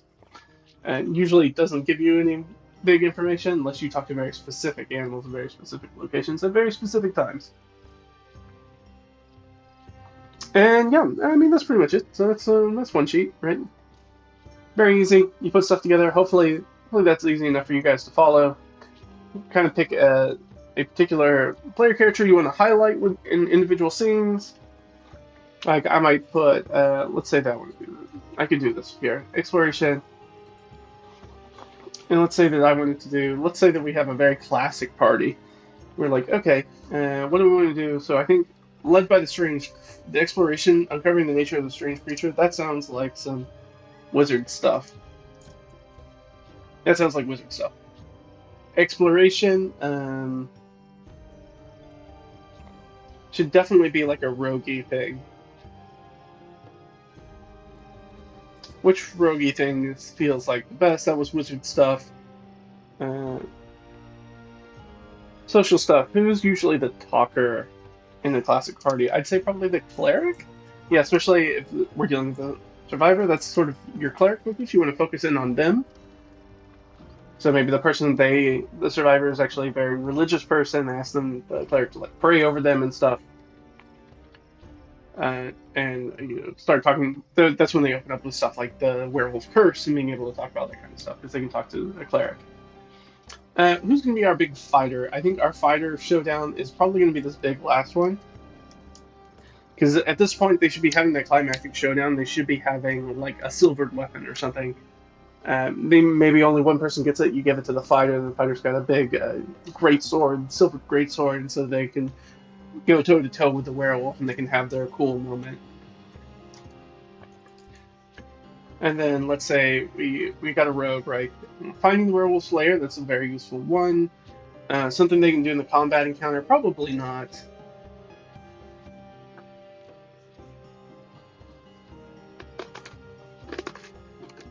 So I guess it would be investigating the attack on the trail. This would be rogue stuff.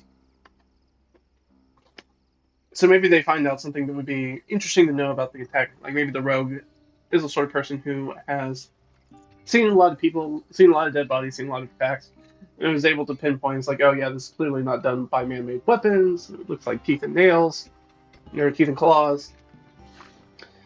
And maybe they find something of interest on the people's bodies of the dead people who were there. Maybe something in the wagon. We said it was a wagon attack. Maybe there's a hidden compartment in the wagon, and they find like a healing potion or a wolfsbane or who knows. And that's helpful for them. So there you go. And then these other ones, we don't have to have somebody for these other ones. So anybody can take the lead here. And it doesn't always have to be one character. You could be like a duo. You might say that, hey, the social stuff, talking to the survivor of the attack, maybe that's a cleric thing and a rogue thing. Maybe they kind of double up and have a conversation about it. The combat could be a wizard thing and a fighter thing, if they wanted it to be. Yeah, very easy to kind of toss that stuff together. But yeah, that's sort of the basic outline for this 3-2-1 method. I find it to be super useful. Hopefully you guys will find it super useful as well. As you see, I can take just a few minutes and pretty much outline what an entire session of D&D is going to be. Actually, probably 2 sessions of D&D. A full adventure, what I call a full adventure is usually 2 to 3 sessions of D&D. That's usually the sweet spot that I'm trying to hit. So trying to hit that with these, and this should get me there, pretty much. Sometimes I add in a secret 7th, which is like some cool thing that they can miss. And here, I'll just, here. I think we got enough room for it yet. So, So this is some sort of like missable or bonus encounter scene. But yeah, that's it. Hopefully you guys enjoyed that. If you want to know more about the system, of course, just leave me some comments and I'll try to address those. Or if you want me to look at some different ways of doing D&D prep, because this is only one method I use. I think it's very important to have different methods of prepping adventures and play, just to make sure that your games don't get stale. And sometimes, depending on what you're trying to do, different prep methods work a lot better for that. So while this prep method is pretty straightforward for a lot of adventures, it's not necessarily the greatest for something if you want to run like a murder mystery or a heist or something like that. Like these won't work nearly as well as that. You could probably make them work, but those tend to be a little bit less. What was I going to say? They're more They say they're more spread out, so you can approach them in a lot of different ways, as opposed to something like this, which kind of has a straightforward way. So this is really great. I find the system really great, especially if I'm prepping for more of a narrative style of game in which I'm sort of like setting challenges out in front of a player, which is what my current campaign that I'm running on Fridays is kind of turning more into. So now I'm going to start using more prep like this instead of what I was before, which was a more sandboxed prep kind of area where I was just sort of planning out areas, and then you guys decide what you want to go to and what things you want to chase down. But as new players who are only familiar primarily through 5th edition 2024 D&D, they're not really good at doing the self-directed exploration stuff that you need to have something like a successful hex crawl kind of campaign. And unfortunately, me being the only person who has played in a game like that could be doing that, but I'm running the game and not playing the game, so I don't think that they don't have a good example of what that looks like from a player side, which I think has been sort of the stumbling block. And I don't want to push them doing that by doing some sort of like dungeon master, like a DNPC or something like that. So I'm just gonna avoid that altogether. I'm gonna move back in and do a little bit more narrative style play, which is fine. Not my favorite. I prefer sort of like the going out and you guys tell me what adventure you want to go on, and then I just prep the adventures rather than me laying out track before you. Tis the nature of things. But that is it for me. Hopefully you saw things you wanted in free RPG today. You got a kick out of listening to how my character blew up a bridge, and looked at this D&D prep method about a very easy way to sort of prep sessions or full adventures of D&D in a very simple way to ensure that you hit all the pillars, but also that you're making sure that it mixes up and that you're able to focus specifically in on PCs and letting them have their limelight moments, as well as putting the pinch on the players by setting up situations in which, uh, because of the player characters they have chosen to make and play, that they do not have the right toolbox for this specific encounter that would very much trivialize this encounter or challenge or whatever it is. But that's it. Hope you guys enjoyed it. I'll see you guys next time. Hopefully, we get around to doing the stuff for Leah. I really need to get to it. I don't know when we can get to it. I really want to, though.